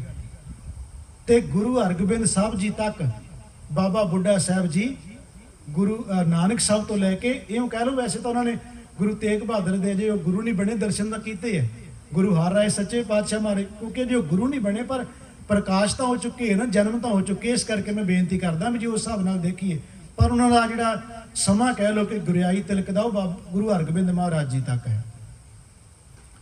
ਇਹ ਭਾਵੇਂ ਸਾਨੂੰ ਕੁਝ ਘਟਨਾਵਾਂ ਹੁੰਦੀਆਂ ਇਤਿਹਾਸ ਵਿੱਚੋਂ ਘੱਟ ਮਿਲਦੀਆਂ ਨੇ, ਸੀਨੇ ਮਸੀਨੇ ਕੋਈ ਚੱਲਦੀਆਂ ਹੁੰਦੀਆਂ ਨੇ, ਉਹ ਮਿਲ ਜਾਂਦੀਆਂ। ਕੁਝ ਗੱਲਾਂ ਹੁੰਦੀਆਂ ਜਿਹੜੀਆਂ ਇਤਿਹਾਸ ਨਹੀਂ ਮਿਲਦੀਆਂ, ਪਰ ਉਹ ਸੀਨੇ ਮਸੀਨੇ ਚੱਲਦੀਆਂ ਹੁੰਦੀਆਂ ਸਾਖੀਆਂ ਹੁੰਦੀਆਂ ਨੇ, ਉਹ ਕਈ ਵਾਰ ਰਹਿ ਜਾਂਦੀਆਂ ਇਤਿਹਾਸ 'ਚੋਂ। ਉਹ ਇੱਕ ਘਟਨਾ ਆਉਂਦੀ ਹੈ ਪੀਢੀ ਗੰਢ, ਵੇਖੋ ਜਦੋਂ ਗੁਰੂ ਨਾਲ ਪੈ ਜਾਂਦੀ ਹੈ। ਬਾਬਾ ਬੁੱਢਾ ਸਾਹਿਬ ਜਦੋਂ ਬਿਰਧ ਉਮਰ 'ਚ ਹੋ ਗਏ ਤੇ ਇਹ ਬੀੜ ਸਾਹਿਬ ਤੁਸੀਂ ਦੇਖਿਆ ਹੋਣਾ, ਆਪਣੇ ਸਾਡੇ ਤਰਨਤਾਰਨ ਪੱਟੀ ਨੇੜੇ ਝਬਾਲ ਬਾਬਾ ਬੁੱਢਾ ਸਾਹਿਬ ਦਾ ਸਥਾਨ ਜਿਹੜਾ, ਉੱਥੇ ਬਾਬਾ ਬੁੱਢਾ ਸਾਹਿਬ ਜੀ ਨੇ ਮਨ ਕੀਤਾ ਵੀ ਗੁਰੂ ਹਰਗੋਬਿੰਦ ਮਹਾਰਾਜ ਦੇ ਦਰਸ਼ਨ ਕਰਨੇ ਆ, ਅੰਮ੍ਰਿਤਸਰ ਸਾਹਿਬ ਜਾਣਾ, ਮਹਾਰਾਜ ਦਰਸ਼ਨ ਕਰਨੇ ਆ। ਇਹ ਫੁਰਨਾ ਬਣਾਇਆ ਤੇ ਗੁਰੂ ਹਰਗੋਬਿੰਦ ਮਹਾਰਾਜ ਨੇ ਸਿੱਖਾਂ ਨੂੰ ਦੇ ਕੇ ਪਾਲਕੀ ਦੇ ਕੇ ਭੇਜ ਦਿੱਤਾ। ਫੁਰਨਾ ਬਾਬਾ ਬੁੱਢਾ ਸਾਹਿਬ ਬਣਾ ਰਹੇ ਆ, ਗੁਰੂ ਹਰਗੋਬਿੰਦ ਮਹਾਰਾਜ ਜੀ ਪਾਲਕੀ ਦੇ ਕੇ ਭੇਜ ਕੇ ਕਹਿੰਦੇ ਵੀ ਬਾਬਾ ਬੁੱਢਾ ਸਾਹਿਬ ਨੂੰ ਲੈ ਕੇ ਆਓ। ਸਿੱਖ ਗਏ ਪਾਲਕੀ ਲੈ ਕੇ ਬਾਬਾ ਬੁੱਢਾ ਸਾਹਿਬ ਜੀ ਦੇ ਕੋਲੇ। ਜਦੋਂ ਪਾਲਕੀ ਖੜੀ ਤੇ ਜਾ ਕੇ ਪਾਲਕੀ ਰੱਖ ਕੇ ਕਹਿੰਦੇ ਬਾਬਾ ਜੀ ਤੁਹਾਨੂੰ ਲੈਣ ਆਏ, ਗੁਰੂ ਹਰਗੋਬਿੰਦ ਮਹਾਰਾਜ ਜੀ ਨੇ ਯਾਦ ਕੀਤਾ ਹੈ। ਕਿੰਨਾ ਮਨ ਵਿੱਚ ਵੈਰਾਗ ਆਇਆ ਹੋਵੇਗਾ ਵੀ ਮਹਾਰਾਜ ਮੈਂ ਤਾਂ ਫੁਰਨੇ ਬਣਾ ਰਿਹਾ, ਤੁਸੀਂ ਪਾਲਕੀ ਵੀ ਭੇਜ ਦਿੱਤੀ ਹੈ। ਫਿਰ ਬਾਬਾ ਬੁੱਢਾ ਸਾਹਿਬ ਕਹਿੰਦੇ ਪਾਲਕੀ 'ਚ ਨਹੀਂ ਅਸੀਂ ਬਹਿਣਾ। ਇਹ ਵੀ ਗੁਰੂ ਦੇ ਅਦਬ ਲਈ ਕਿਹਾ ਕਿ ਪਾਲਕੀਆਂ ਗੁਰੂ ਨੂੰ ਹੀ ਸ਼ੋਭਾ ਦਿੰਦੀਆਂ ਨੇ, ਅਸੀਂ ਪਾਲਕੀ 'ਚ ਨਾ ਬਈਏ। ਪਰ ਉਹਨਾਂ ਨੇ ਕਿਹਾ ਵੀ ਗੁਰੂ ਹਰਗੋਬਿੰਦ ਮਹਾਰਾਜ ਦਾ ਹੁਕਮ ਹੈ ਵੀ ਪਾਲਕੀ 'ਚ ਹੀ ਲੈ ਕੇ ਆਉਣਾ ਹੈ। ਜਦੋਂ ਹੁਕਮ ਕਹਿ ਦਿੱਤਾ ਫਿਰ ਸਿਰ ਝੁਕਾਉਣਾ ਪੈਣਾ ਸੀ। ਬਾਬਾ ਬੁੱਢਾ ਸਾਹਿਬ ਕਹਿੰਦੇ ਇੱਕ ਕੰਮ ਕਰਿਓ ਜੀ, ਜਦੋਂ ਮੈਂ ਤੁਹਾਨੂੰ ਕਹਾਂ ਨਾ ਕਿ ਤੁਸੀਂ ਪਾਲਕੀ ਰੱਖ ਦਿਓ, ਉਦੋਂ ਪਾਲਕੀ ਰੱਖ ਦੇਣੀ ਤੁਸੀਂ। ਵੇਖੋ ਅੰਦਰ ਦੀਆਂ ਗੰਢਾਂ ਜਦੋਂ ਗੁਰੂ ਨਾਲ ਵੱਧ ਜਾਂਦੀਆਂ, ਸਿੱਖ ਵੀ ਕਿੱਡੀ ਉੱਚੀ ਅਵਸਥਾ ਦਾ ਮਾਲਕ ਬਣ ਜਾਂਦਾ। ਉਹਨਾਂ ਕਿਹਾ ਜਦੋਂ ਮੈਂ ਪਾਲਕੀ ਰੱਖਣ ਲਈ ਕਹਾਂ ਨਾ ਤੇ ਪਾਲਕੀ ਰੱਖ ਦਿਓ। ਬਾਬਾ ਬੁੱਢਾ ਸਾਹਿਬ ਕਹਿੰਦੇ ਠੀਕ 7 ਵਜਨ ਜੀ। ਝਬਾਲ ਤੋਂ ਪਾਲਕੀ ਤੁਰੀ, ਬਾਬਾ ਬੁੱਢਾ ਸਾਹਿਬ ਨੂੰ ਲੈ ਕੇ ਸਿੱਖ ਮੋਢਿਆਂ ਦੇ ਉੱਤੇ ਪਾਲਕੀ, ਤੇ ਬਾਬਾ ਬੁੱਢਾ ਸਾਹਿਬ ਪਾਲਕੀ ਵਿੱਚ ਚਾਰੇ ਬੰਨੇ ਉਹਦੇ ਪਰਦਾ ਕੀਤਾ ਹੋਇਆ ਹੈ, ਲੈ ਕੇ ਜਾ ਰਹੇ ਨੇ ਅੰਮ੍ਰਿਤਸਰ ਸਾਹਿਬ। ਰਾਮਸਰ ਜਿਹੜਾ ਅਸਥਾਨ ਹੈ, ਉੱਥੇ ਗੁਰੂ ਹਰਗੋਬਿੰਦ ਮਹਾਰਾਜ ਜੀ ਪਹਿਲਾਂ ਹੀ ਖੜੇ ਸਨ ਤੇ ਮਹਾਰਾਜ ਨੇ ਆਪਣਾ ਭੇਸ ਬਦਲਿਆ ਸੀ। ਗੁਰੂ ਹਰਗੋਬਿੰਦ ਮਹਾਰਾਜ ਜੀ ਨੇ ਨਾ ਉਹਦਨ ਆਪਣਾ ਭੇਸ ਸਾਰਾ ਬਦਲਿਆ ਸੀ। ਆਮ ਸਧਾਰਨ ਜੇ ਮਹਾਰਾਜ ਨੇ ਬਸਤਰ ਪਾਏ, ਆਮ ਸਧਾਰਨ ਜੀ ਦਸਤਾਰ ਬੱਧੀ, ਵੀ ਪਹਿਚਾਨ ਨਹੀਂ ਸੀ ਕਿਸੇ ਨੂੰ ਹੋ ਰਹੀ ਕਿ ਗੁਰੂ ਹਰਗੋਬਿੰਦ ਮਹਾਰਾਜ ਜੀ ਨੇ। ਮਹਾਰਾਜ ਨੇ ਬੁੱਕਲ ਮਾਰੀ ਤੇ ਆਪਣੇ ਆਪ ਨੂੰ ਇਸ ਤਰ੍ਹਾਂ ਮਹਾਰਾਜ ਨੇ ਭੇਸ ਲਿਬਾਸ ਹੋਰ ਕੋਈ ਪਹਿਨ ਕੇ ਤੇ ਬਦਲਿਆ ਹੋਇਆ ਭੇਸ ਸੀ। ਜੋ ਰਾਮਸਰ ਸਰੋਵਰ ਦੇ ਇਹੋ ਕਹਿ ਲਓ ਕਿ ਅਸਥਾਨ ਤੇ ਆ ਗਏ ਤੇ ਇੱਕ ਸਿੱਖ ਨੂੰ ਕਿਹਾ ਬਾਬਾ ਗੁਰੂ ਹਰਗੋਬਿੰਦ ਮਹਾਰਾਜ ਜੀ ਨੇ, ਕਹਿੰਦੇ ਵੀ ਤੂੰ ਥੋੜਾ ਜਿਹਾ ਨਾ ਪਿੱਛੇ ਹੋ ਜਾ। ਜਿਹਨੇ ਪਾਲਕੀ ਚੁੱਕੀ ਸੀ ਉਹਨੂੰ ਕਹਿੰਦੇ ਤੂੰ ਪਿੱਛੇ ਹੋ ਜਾ, ਤੇ ਮੋਢਾ ਦਿੱਤਾ ਗੁਰੂ ਹਰਗੋਬਿੰਦ ਮਹਾਰਾਜ ਨੇ ਪਾਲਕੀ ਨੂੰ। ਜਦੋਂ ਪਾਲਕੀ ਨੂੰ ਮੋਢਾ ਦਿੱਤਾ ਤੇ ਬਾਬਾ ਬੁੱਢਾ ਸਾਹਿਬ ਕਹਿੰਦੇ ਪਾਲਕੀ ਥੱਲੇ ਰੱਖੋ। ਉਸੇ ਵੇਲੇ ਹਾਲਾਂਕਿ ਉਹਦੇ 4 ਸਫੇਰੇ ਪੜਦਾ ਹੈ ਪਾਲਕੀ ਦੇ, ਕਹਿੰਦੇ ਪਾਲਕੀ ਥੱਲੇ ਰੱਖੋ। ਉਹ ਕਹਿੰਦੇ ਜੀ ਪਾਲਕੀ ਥੱਲੇ ਨਹੀਂ ਰੱਖ ਸਕਦੇ। ਸਿੱਖ ਕਹਿੰਦੇ ਨਹੀਂ, ਮੈਂ ਕਹਿੰਦਾ ਪਾਲਕੀ ਥੱਲੇ ਰੱਖੋ, ਗੁਰੂ ਦਾ ਵਾਸਤਾ ਪਾਲਕੀ ਥੱਲੇ ਰੱਖ ਦਿਓ। ਗੁਰੂ ਦਾ ਵਾਸਤਾ ਪਾਤਾ, ਪਾਲਕੀ ਥੱਲੇ ਰੱਖਤੀ। ਬਾਬਾ ਬੁੱਢਾ ਸਾਹਿਬ ਪਾਲਕੀ ਚੋਂ ਬਾਹਰ ਆਏ ਤੇ ਗੁਰੂ ਹਰਗੋਬਿੰਦ ਸਾਹਿਬ ਦੇ ਚਰਨਾਂ ਤੇ ਨਮਸਕਾਰ ਕਰ ਦਿੱਤੀ, ਮੱਥਾ ਟੇਕ ਦਿੱਤਾ। ਵੇਖੋ ਪੀਢੀ ਗੰਢ ਕੀ ਹੈ। ਬਾਬਾ ਬੁੱਢਾ ਸਾਹਿਬ ਨੇ ਮੱਥਾ ਟੇਕਿਆ, ਗੁਰੂ ਹਰਗੋਬਿੰਦ ਮਹਾਰਾਜ ਨੇ ਚੁੱਕ ਕੇ ਛਾਤੀ ਨਾਲ ਲਾ ਲਿਆ ਤੇ ਨਾਲੇ ਇੱਕ ਵਚਨ ਕਿਹਾ, ਕਹਿੰਦੇ ਬਾਬਾ ਜੀ ਵੀ ਤੁਹਾਨੂੰ ਕਿਵੇਂ ਪਤਾ ਲੱਗਿਆ ਵੀ ਅਸੀਂ ਪਾਲਕੀ ਨੂੰ ਮੋਢਾ ਦਿੱਤਾ ਹੈ। ਅੱਗੋਂ ਵਚਨ ਵੇਖਿਓ ਜੀ। ਬਾਬਾ ਬੁੱਢਾ ਸਾਹਿਬ ਕਹਿੰਦੇ ਮਹਾਰਾਜ ਤੁਸੀਂ ਕਹਿੰਦੇ ਮੈਨੂੰ ਪਤਾ ਕਿਵੇਂ ਲੱਗਿਆ? ਭੁੱਲ ਗਏ ਹੋ ਜਦੋਂ ਪਹਿਲੀ ਮਿਲਣੀ 'ਚ ਆਪਾਂ ਤੁਸੀਂ ਕੀ ਕਿਹਾ ਸੀ ਭਲਾ? ਕਿਉਂਕਿ ਜੋਤ ਤੇ ਉਹੀ ਹੈ ਨਾ। ਪਹਿਲੀ ਮਿਲਣੀ ਜਦੋਂ ਆਪਣੀ ਹੋਈ ਸੀ, ਮਹਾਰਾਜ ਮੈਂ ਦੁੱਧ ਛਕਾਇਆ ਸੀ ਤੁਹਾਨੂੰ, ਤੁਸੀਂ ਮੇਰੇ ਤੇ ਬਖਸ਼ਿਸ਼ਾਂ ਕੀਤੀਆਂ ਸੀ। ਉਦੋਂ ਤੁਸੀਂ ਇੱਕ ਵਚਨ ਦਿੱਤਾ ਸੀ, ਬੁੱਢਿਆ ਤੇਰੇ ਤੋਂ ਕਦੀ ਓਲੇ ਨਾ ਹੋਸਾਂ। ਜਿੱਥੇ ਗੁਰੂ ਨਾਨਕ ਦੀ ਜੋਤ ਵਰਤੇਗੀ, ਬਾਬਾ ਬੁੱਢਾ ਸਾਹਿਬ ਤੁਹਾਨੂੰ ਪਤਾ ਲੱਗ ਜਾਇਆ ਕਰੇਗਾ। ਕਿਉਂਕਿ ਗੁਰੂ ਬਾਬਾ ਅਮਰਦਾਸ ਨੂੰ ਪ੍ਰਗਟ ਵੀ ਬਾਬਾ ਬੁੱਢਾ ਸਾਹਿਬ ਨੇ ਕੀਤਾ ਸੀ। ਸੰਨ ਸਾਹਿਬ ਦਾ ਗੁਰਦੁਆਰਾ ਆਪਾਂ ਨੂੰ ਪਤਾ ਉੱਥੇ ਹੀ ਹੈ, ਸੰਨ ਲਾ ਕੇ। ਕਿਉਂਕਿ ਸਿੱਖ ਕਹਿੰਦੇ ਸੀ ਮਹਾਰਾਜ ਕਿੱਥੇ ਚਲੇ ਗਏ, ਕਹਿੰਦੇ ਸੀ ਬਾਬਾ ਬੁੱਢਾ ਸਾਹਿਬ ਨੂੰ ਪਤਾ, ਪੁੱਛੋ ਉਹਨਾਂ ਨੂੰ ਪਤਾ। ਗੁਰੂ ਅੰਗਦ ਸਾਹਿਬ ਨੂੰ ਪ੍ਰਗਟ ਵੀ ਬਾਬਾ ਬੁੱਢਾ ਸਾਹਿਬ ਨੇ ਕੀਤਾ ਸੀ। ਮਾਈ ਵਿਰਾਈ ਦੇ ਘਰ ਜਦੋਂ ਮਹਾਰਾਜ ਕੁਝ ਸਮਾਂ ਗੁਰੂ ਅੰਗਦ ਦੇਵ ਮਹਾਰਾਜ ਜੀ ਉਸ ਮਾਈ ਵਿਰਾਈ ਦੇ ਘਰੇ ਟਿਕ ਗਏ ਸਨ ਗੁਰੂ ਨਾਨਕ ਸਾਹਿਬ ਦੇ ਜਾਣ ਤੋਂ ਬਾਅਦ। ਇਉਂ ਕਹਿ ਲਓ ਕਿ ਅੰਦਰ ਮਹਾਰਾਜ ਦੇ ਉਹ ਵੈਰਾਗ ਕਹਿ ਲਓ, ਜਾਂ ਕਿ ਜਦੋਂ ਪਤਾ ਮਹਾਰਾਜ ਉੱਥੋਂ ਆਏ ਕਰਤਾਰਪੁਰ ਤੋਂ ਕਮਰੇ 'ਚ ਚਲੇ ਗਏ ਮਹਾਰਾਜ। ਸਿੱਖ ਕਹਿੰਦੇ ਗੁਰੂ ਅੰਗਦ ਸਾਹਿਬ ਦਾ ਪਤਾ ਨਹੀਂ ਲੱਗ ਰਿਹਾ, ਕਹਿੰਦੇ ਬਾਬਾ ਬੁੱਢਾ ਸਾਹਿਬ ਦੱਸ ਸਕਦੇ ਆ। ਤੇ ਮਾਈ ਵਿਰਾਈ ਦੇ ਬੂਹੇ ਦੇ ਸਾਹਮਣੇ ਜਾ ਕੇ ਬਾਬਾ ਬੁੱਢਾ ਸਾਹਿਬ ਨੇ ਕਿਹਾ, ਕਹਿੰਦੇ ਗੁਰੂ ਅੰਗਦ ਸਾਹਿਬ ਨੂੰ ਮਿਲਣਾ ਆ। ਮਾਈ ਵਿਰਾਈ ਕਹਿੰਦੀ ਤੁਹਾਨੂੰ ਕਿਵੇਂ ਪਤਾ ਲੱਗਿਆ? ਵੀ ਤੁਹਾਨੂੰ ਕਿਵੇਂ ਪਤਾ ਲੱਗਿਆ ਮੇਰੇ ਘਰ 'ਚ ਨੇ? ਉਹ ਕਹਿੰਦੇ ਮੈਨੂੰ ਇਸ ਕਰਕੇ ਪਤਾ ਲੱਗਿਆ, ਜਿਹੜਾ ਗੁਰੂ ਅੰਦਰ ਹੈ ਉਹੀ ਮੈਨੂੰ ਕਰਤਾਰ, ਉਸੇ ਗੁਰੂ ਨੇ ਮੈਨੂੰ ਗੁਰੂ ਨਾਨਕ ਦੇ ਰੂਪ ਵਿੱਚ ਪਹਿਲੇ ਰੂਪ ਵਿੱਚ ਕਿਹਾ ਸੀ, ਬੁੱਢਿਆ ਤੇਰੇ ਤੋਂ ਕਦੀ ਓਲੇ ਨਾ ਹੋ ਸਮਝ, ਤਾਂ ਪਤਾ ਲੱਗ ਗਿਆ। ਮੈਂ ਬੇਨਤੀ ਕਰ ਰਿਹਾ ਸੀ ਕਿ ਉਹਨਾਂ ਕਿਹਾ ਮਹਾਰਾਜ ਗੁਰੂ ਹਰਗੋਬਿੰਦ ਸੱਚੇ ਪਾਤਸ਼ਾਹ ਨੂੰ ਕਿਹਾ ਮਹਾਰਾਜ ਕਿ ਤੁਸੀਂ ਮੈਨੂੰ ਆਪ ਬਚਨ ਦਿੱਤਾ ਹੈ ਮੈਂ ਤਾਂ ਕਿਹਾ ਕਿ ਤੁਸੀਂ ਥੱਲੇ ਪਾਲਕੀ ਰੱਖ ਦਿਓ। ਜਦੋਂ ਤੁਸੀਂ ਮਹਾਰਾਜ ਫੁਰਨਾ ਹੀ ਬਣਾਇਆ ਸੀ ਮੇਰੇ ਤੇ ਤੁਸੀਂ ਉਦੋਂ ਹੀ ਕਿਰਪਾ ਕਰ ਦਿੱਤੀ ਸੀ, ਉਦੋਂ ਚੱਲ ਪਏ ਸੋ। ਮੈਨੂੰ ਤੇ ਉਦੋਂ ਪਤਾ ਲੱਗ ਗਿਆ ਸੀ ਤੁਸੀਂ ਰਾਮਸਰ ਸਰੋਵਰ ਤੇ ਪਹੁੰਚ ਗਏ ਹੋ। ਮੈਨੂੰ ਤੇ ਉਦੋਂ ਹੀ ਪਤਾ ਲੱਗ ਗਿਆ ਸੀ, ਮੈਂ ਤਾਂ ਹੀ ਕਹਿੰਦਾ ਸੀ ਪਾਲਕੀ ਵਿੱਚ ਨਾ ਆਵਾਂ। ਫਿਰ ਮਹਾਰਾਜ ਗੁਰੂ ਹਰਗੋਬਿੰਦ ਸੱਚੇ ਪਾਤਸ਼ਾਹ ਨੇ ਬੜੀਆਂ ਰਹਿਮਤਾਂ ਬਾਬਾ ਬੁੱਢਾ ਸਾਹਿਬ ਤੇ ਕੀਤੀਆਂ, ਤੇ ਉਹਨਾਂ ਕਿਹਾ ਮਹਾਰਾਜ ਇੱਕ ਵਚਨ ਮੈਂ ਤੁਹਾਡੇ ਤੋਂ ਲੈਣਾ ਹੈ। ਬਾਬਾ ਬੁੱਢਾ ਸਾਹਿਬ ਨੇ ਕਿਹਾ ਗੁਰੂ ਹਰਗੋਬਿੰਦ ਸਾਹਿਬ ਨੂੰ ਇੱਕ ਵਚਨ ਲੈਣਾ ਮਹਾਰਾਜ। ਗੁਰੂ ਹਰਗੋਬਿੰਦ ਸਾਹਿਬ ਕਹਿੰਦੇ ਦੱਸੋ ਬਾਬਾ ਜੀ। ਕਹਿੰਦੇ ਇੱਕ ਕਿਰਪਾ ਕਰਿਓ, ਜਦੋਂ ਮੇਰਾ ਉਹ ਟਾਈਮ ਆਵੇ ਨਾ ਅੰਤ ਵਾਲਾ, ਉਦੋਂ ਤੁਸੀਂ ਉੱਥੇ ਮੌਜੂਦ ਹੋਵੋ। ਗੁਰੂ ਹਰਗੋਬਿੰਦ ਸੱਚੇ ਪਾਤਸ਼ਾਹ ਸੱਚਮੁੱਚ ਹੀ ਬਾਬਾ ਬੁੱਢਾ ਸਾਹਿਬ ਦੇ ਅਸਥਾਨ ਤੇ ਜਿੱਥੇ ਉਹਨਾਂ ਦਾ ਰਮਦਾਸ, ਜਿੱਥੇ ਉਹ ਅੰਤ ਸਮਾਂ ਉਹਨਾਂ ਆਉਂਦਾ, ਗੁਰੂ ਹਰਗੋਬਿੰਦ ਮਹਾਰਾਜ ਜੀ ਉੱਥੇ ਚਲੇ ਜਾਂਦੇ ਆ। ਮੇਰਾ ਕਹਿਣ ਤੋਂ ਭਾਵ ਸੀ ਇਤਿਹਾਸ ਭਰਿਆ ਪਿਆ ਗੁਰੂ ਕੇ ਸਿੱਖਾਂ ਦਾ, ਗੁਰੂ ਕੀਆਂ ਸਾਖੀਆਂ ਦਾ। ਜਿਹੜਾ ਬਾਬਾ ਫਰੀਦ ਸਾਹਿਬ ਜੀ ਦਾ ਸ਼ਲੋਕ ਹੈ ਨਾ, ਇਹ ਬੜੀ ਰਹਿਮਤ ਵਰਤਾ ਰਿਹਾ ਕਿ ਜੇ ਜਾਣਾ ਲੜ ਛਿਜਣਾ, ਜੇ ਪਤਾ ਹੋਵੇ ਵੀ ਇਹ ਲੜ ਕਮਜ਼ੋਰ ਹੈ, ਕੱਚਾ ਹੈ, ਟੁੱਟ ਜਾਣਾ ਹੈ, ਮੈਂ ਇੰਨਾ ਘੁੱਟ ਕੇ ਗੁਰੂ ਦੇ ਨਾਲ ਉਹ ਗੰਢ ਦੇ ਦੇਵਾਂ ਪੂਰੇ ਸਤਿਗੁਰੂ ਦੇ ਨਾਲ, ਇਹ ਕਦੀ ਲੜ ਟੁੱਟੇ ਨਾ, ਛਿਜੇ ਨਾ, ਔਰ ਇਹ ਕਦੀ ਲੜ ਖਰਾਬ ਨਾ ਹੋਵੇ। ਜੋ ਬਾਬਾ ਫਰੀਦ ਸਾਹਿਬ ਕਹਿ ਰਹੇ ਨੇ ਕਿ ਜੇ ਜਾਣਾ ਲੜ ਛਿਜਣਾ, ਪੀੜੀ ਪਾਈ ਗੰਢ, ਤੈਂ ਜੀਵਨ ਮੈਂ ਨਾਹੇ ਕੋ ਸਭ ਜਗ ਡਿੱਠਾ ਹੰਡ। ਮੈਂ ਸਾਰਾ ਜਗਤ ਫਿਰ ਕੇ ਵੇਖ ਲਿਆ ਵਾਹਿਗੁਰੂ, ਤੇਰੇ ਤੋਂ ਬਿਨਾ ਕੋਈ ਸਾਡਾ ਨਹੀਂ ਹੈ। ਧੰਨ ਗੁਰੂ ਗ੍ਰੰਥ ਸਾਹਿਬ ਸੱਚੇ ਪਾਤਸ਼ਾਹ ਮਹਾਰਾਜ ਜੀ ਸਾਡੇ ਗੁਰੂ ਨੇ। ਇਹਨਾਂ ਤੋਂ ਉੱਪਰ ਹੋਰ ਕੌਣ ਹੋ ਸਕਦਾ ਹੈ ਜਿਸ ਗੁਰੂ ਦਾ ਅਸੀਂ ਪੱਲਾ ਘੁੱਟ ਕੇ ਫੜ ਕੇ ਰੱਖਣਾ। ਪੱਲੇ ਦਾ ਮਤਲਬ ਹੋ ਗਿਆ ਗੁਰੂ ਦਾ ਸ਼ਬਦ, ਗੁਰੂ ਦਾ ਬਚਨ, ਉਹ ਪੱਲੇ ਫੜ ਕੇ ਰੱਖਾਂਗੇ ਗੁਰਮੁਖੋ। ਵਾਹਿਗੁਰੂ ਕਿਰਪਾ ਕਰੇਗਾ ਜ਼ਿੰਦਗੀ ਵਿੱਚ ਜੋ ਕੁਝ ਮਿਲਦਾ ਹੈ ਸਾਡੇ ਸਤਿਗੁਰੂ ਦਿੱਤਾ ਹੋਇਆ ਹੈ, ਜੋ ਕੁਝ ਮਿਲਣਾ ਇਹ ਵੀ ਉਹਦਾ ਦਿੱਤਾ ਹੋਇਆ ਹੈ। ਇਹ ਸਾਰੀਆਂ ਰਹਿਮਤਾਂ ਜਿਸ ਗੁਰੂ ਦੀਆਂ ਲੈ ਰਹੇ ਹਾਂ, ਉਸ ਗੁਰੂ ਦੇ ਚਰਨਾਂ ਨਾਲ ਹਮੇਸ਼ਾ ਜੁੜੇ ਰਹਿਣਾ ਚਾਹੀਦਾ ਹੈ। ਵਾਹਿਗੁਰੂ ਕਿਰਪਾ ਕਰੇ ਗਰੀਬ ਨਿਵਾਸ ਸੱਚੇ ਪਾਤਸ਼ਾਹ ਮਹਾਰਾਜ ਜੀ। ਸੇਵਕ ਪਰਿਵਾਰ ਨੇ ਸਤਿਗੁਰਾਂ ਦੇ ਚਰਨਾਂ ਦਾ ਓਟ ਆਸਰਾ ਲਿਆ ਹੈ। ਗੁਰਬਾਣੀ ਦੇ ਪਰਿਵਾਰ ਸਹਿਜ ਪਾਠ ਦੇ ਚੱਲ ਰਹੇ ਨੇ। ਵਾਹਿਗੁਰੂ ਕਿਰਪਾ ਕਰਕੇ ਪਰਿਵਾਰ ਨੂੰ ਇਸੇ ਤਰ੍ਹਾਂ ਬਾਣੀ ਪੜ੍ਹਨ ਦੀ, ਸੁਣਨ ਦੀ, ਆਪਣੇ ਦਰ ਘਰ ਦੇ ਨਾਲ ਜੋੜ ਕੇ ਤੇ ਸੇਵਾ ਕਰਨ ਦੀ ਮਤ ਬੁੱਧ ਸੋਝੀ ਬਖਸ਼ਿਸ਼ ਕਰਨ। ਤੁਹਾਡਾ ਬਹੁਤ ਬਹੁਤ ਸੰਗਤ ਦਾ ਧੰਨਵਾਦ ਹੈ।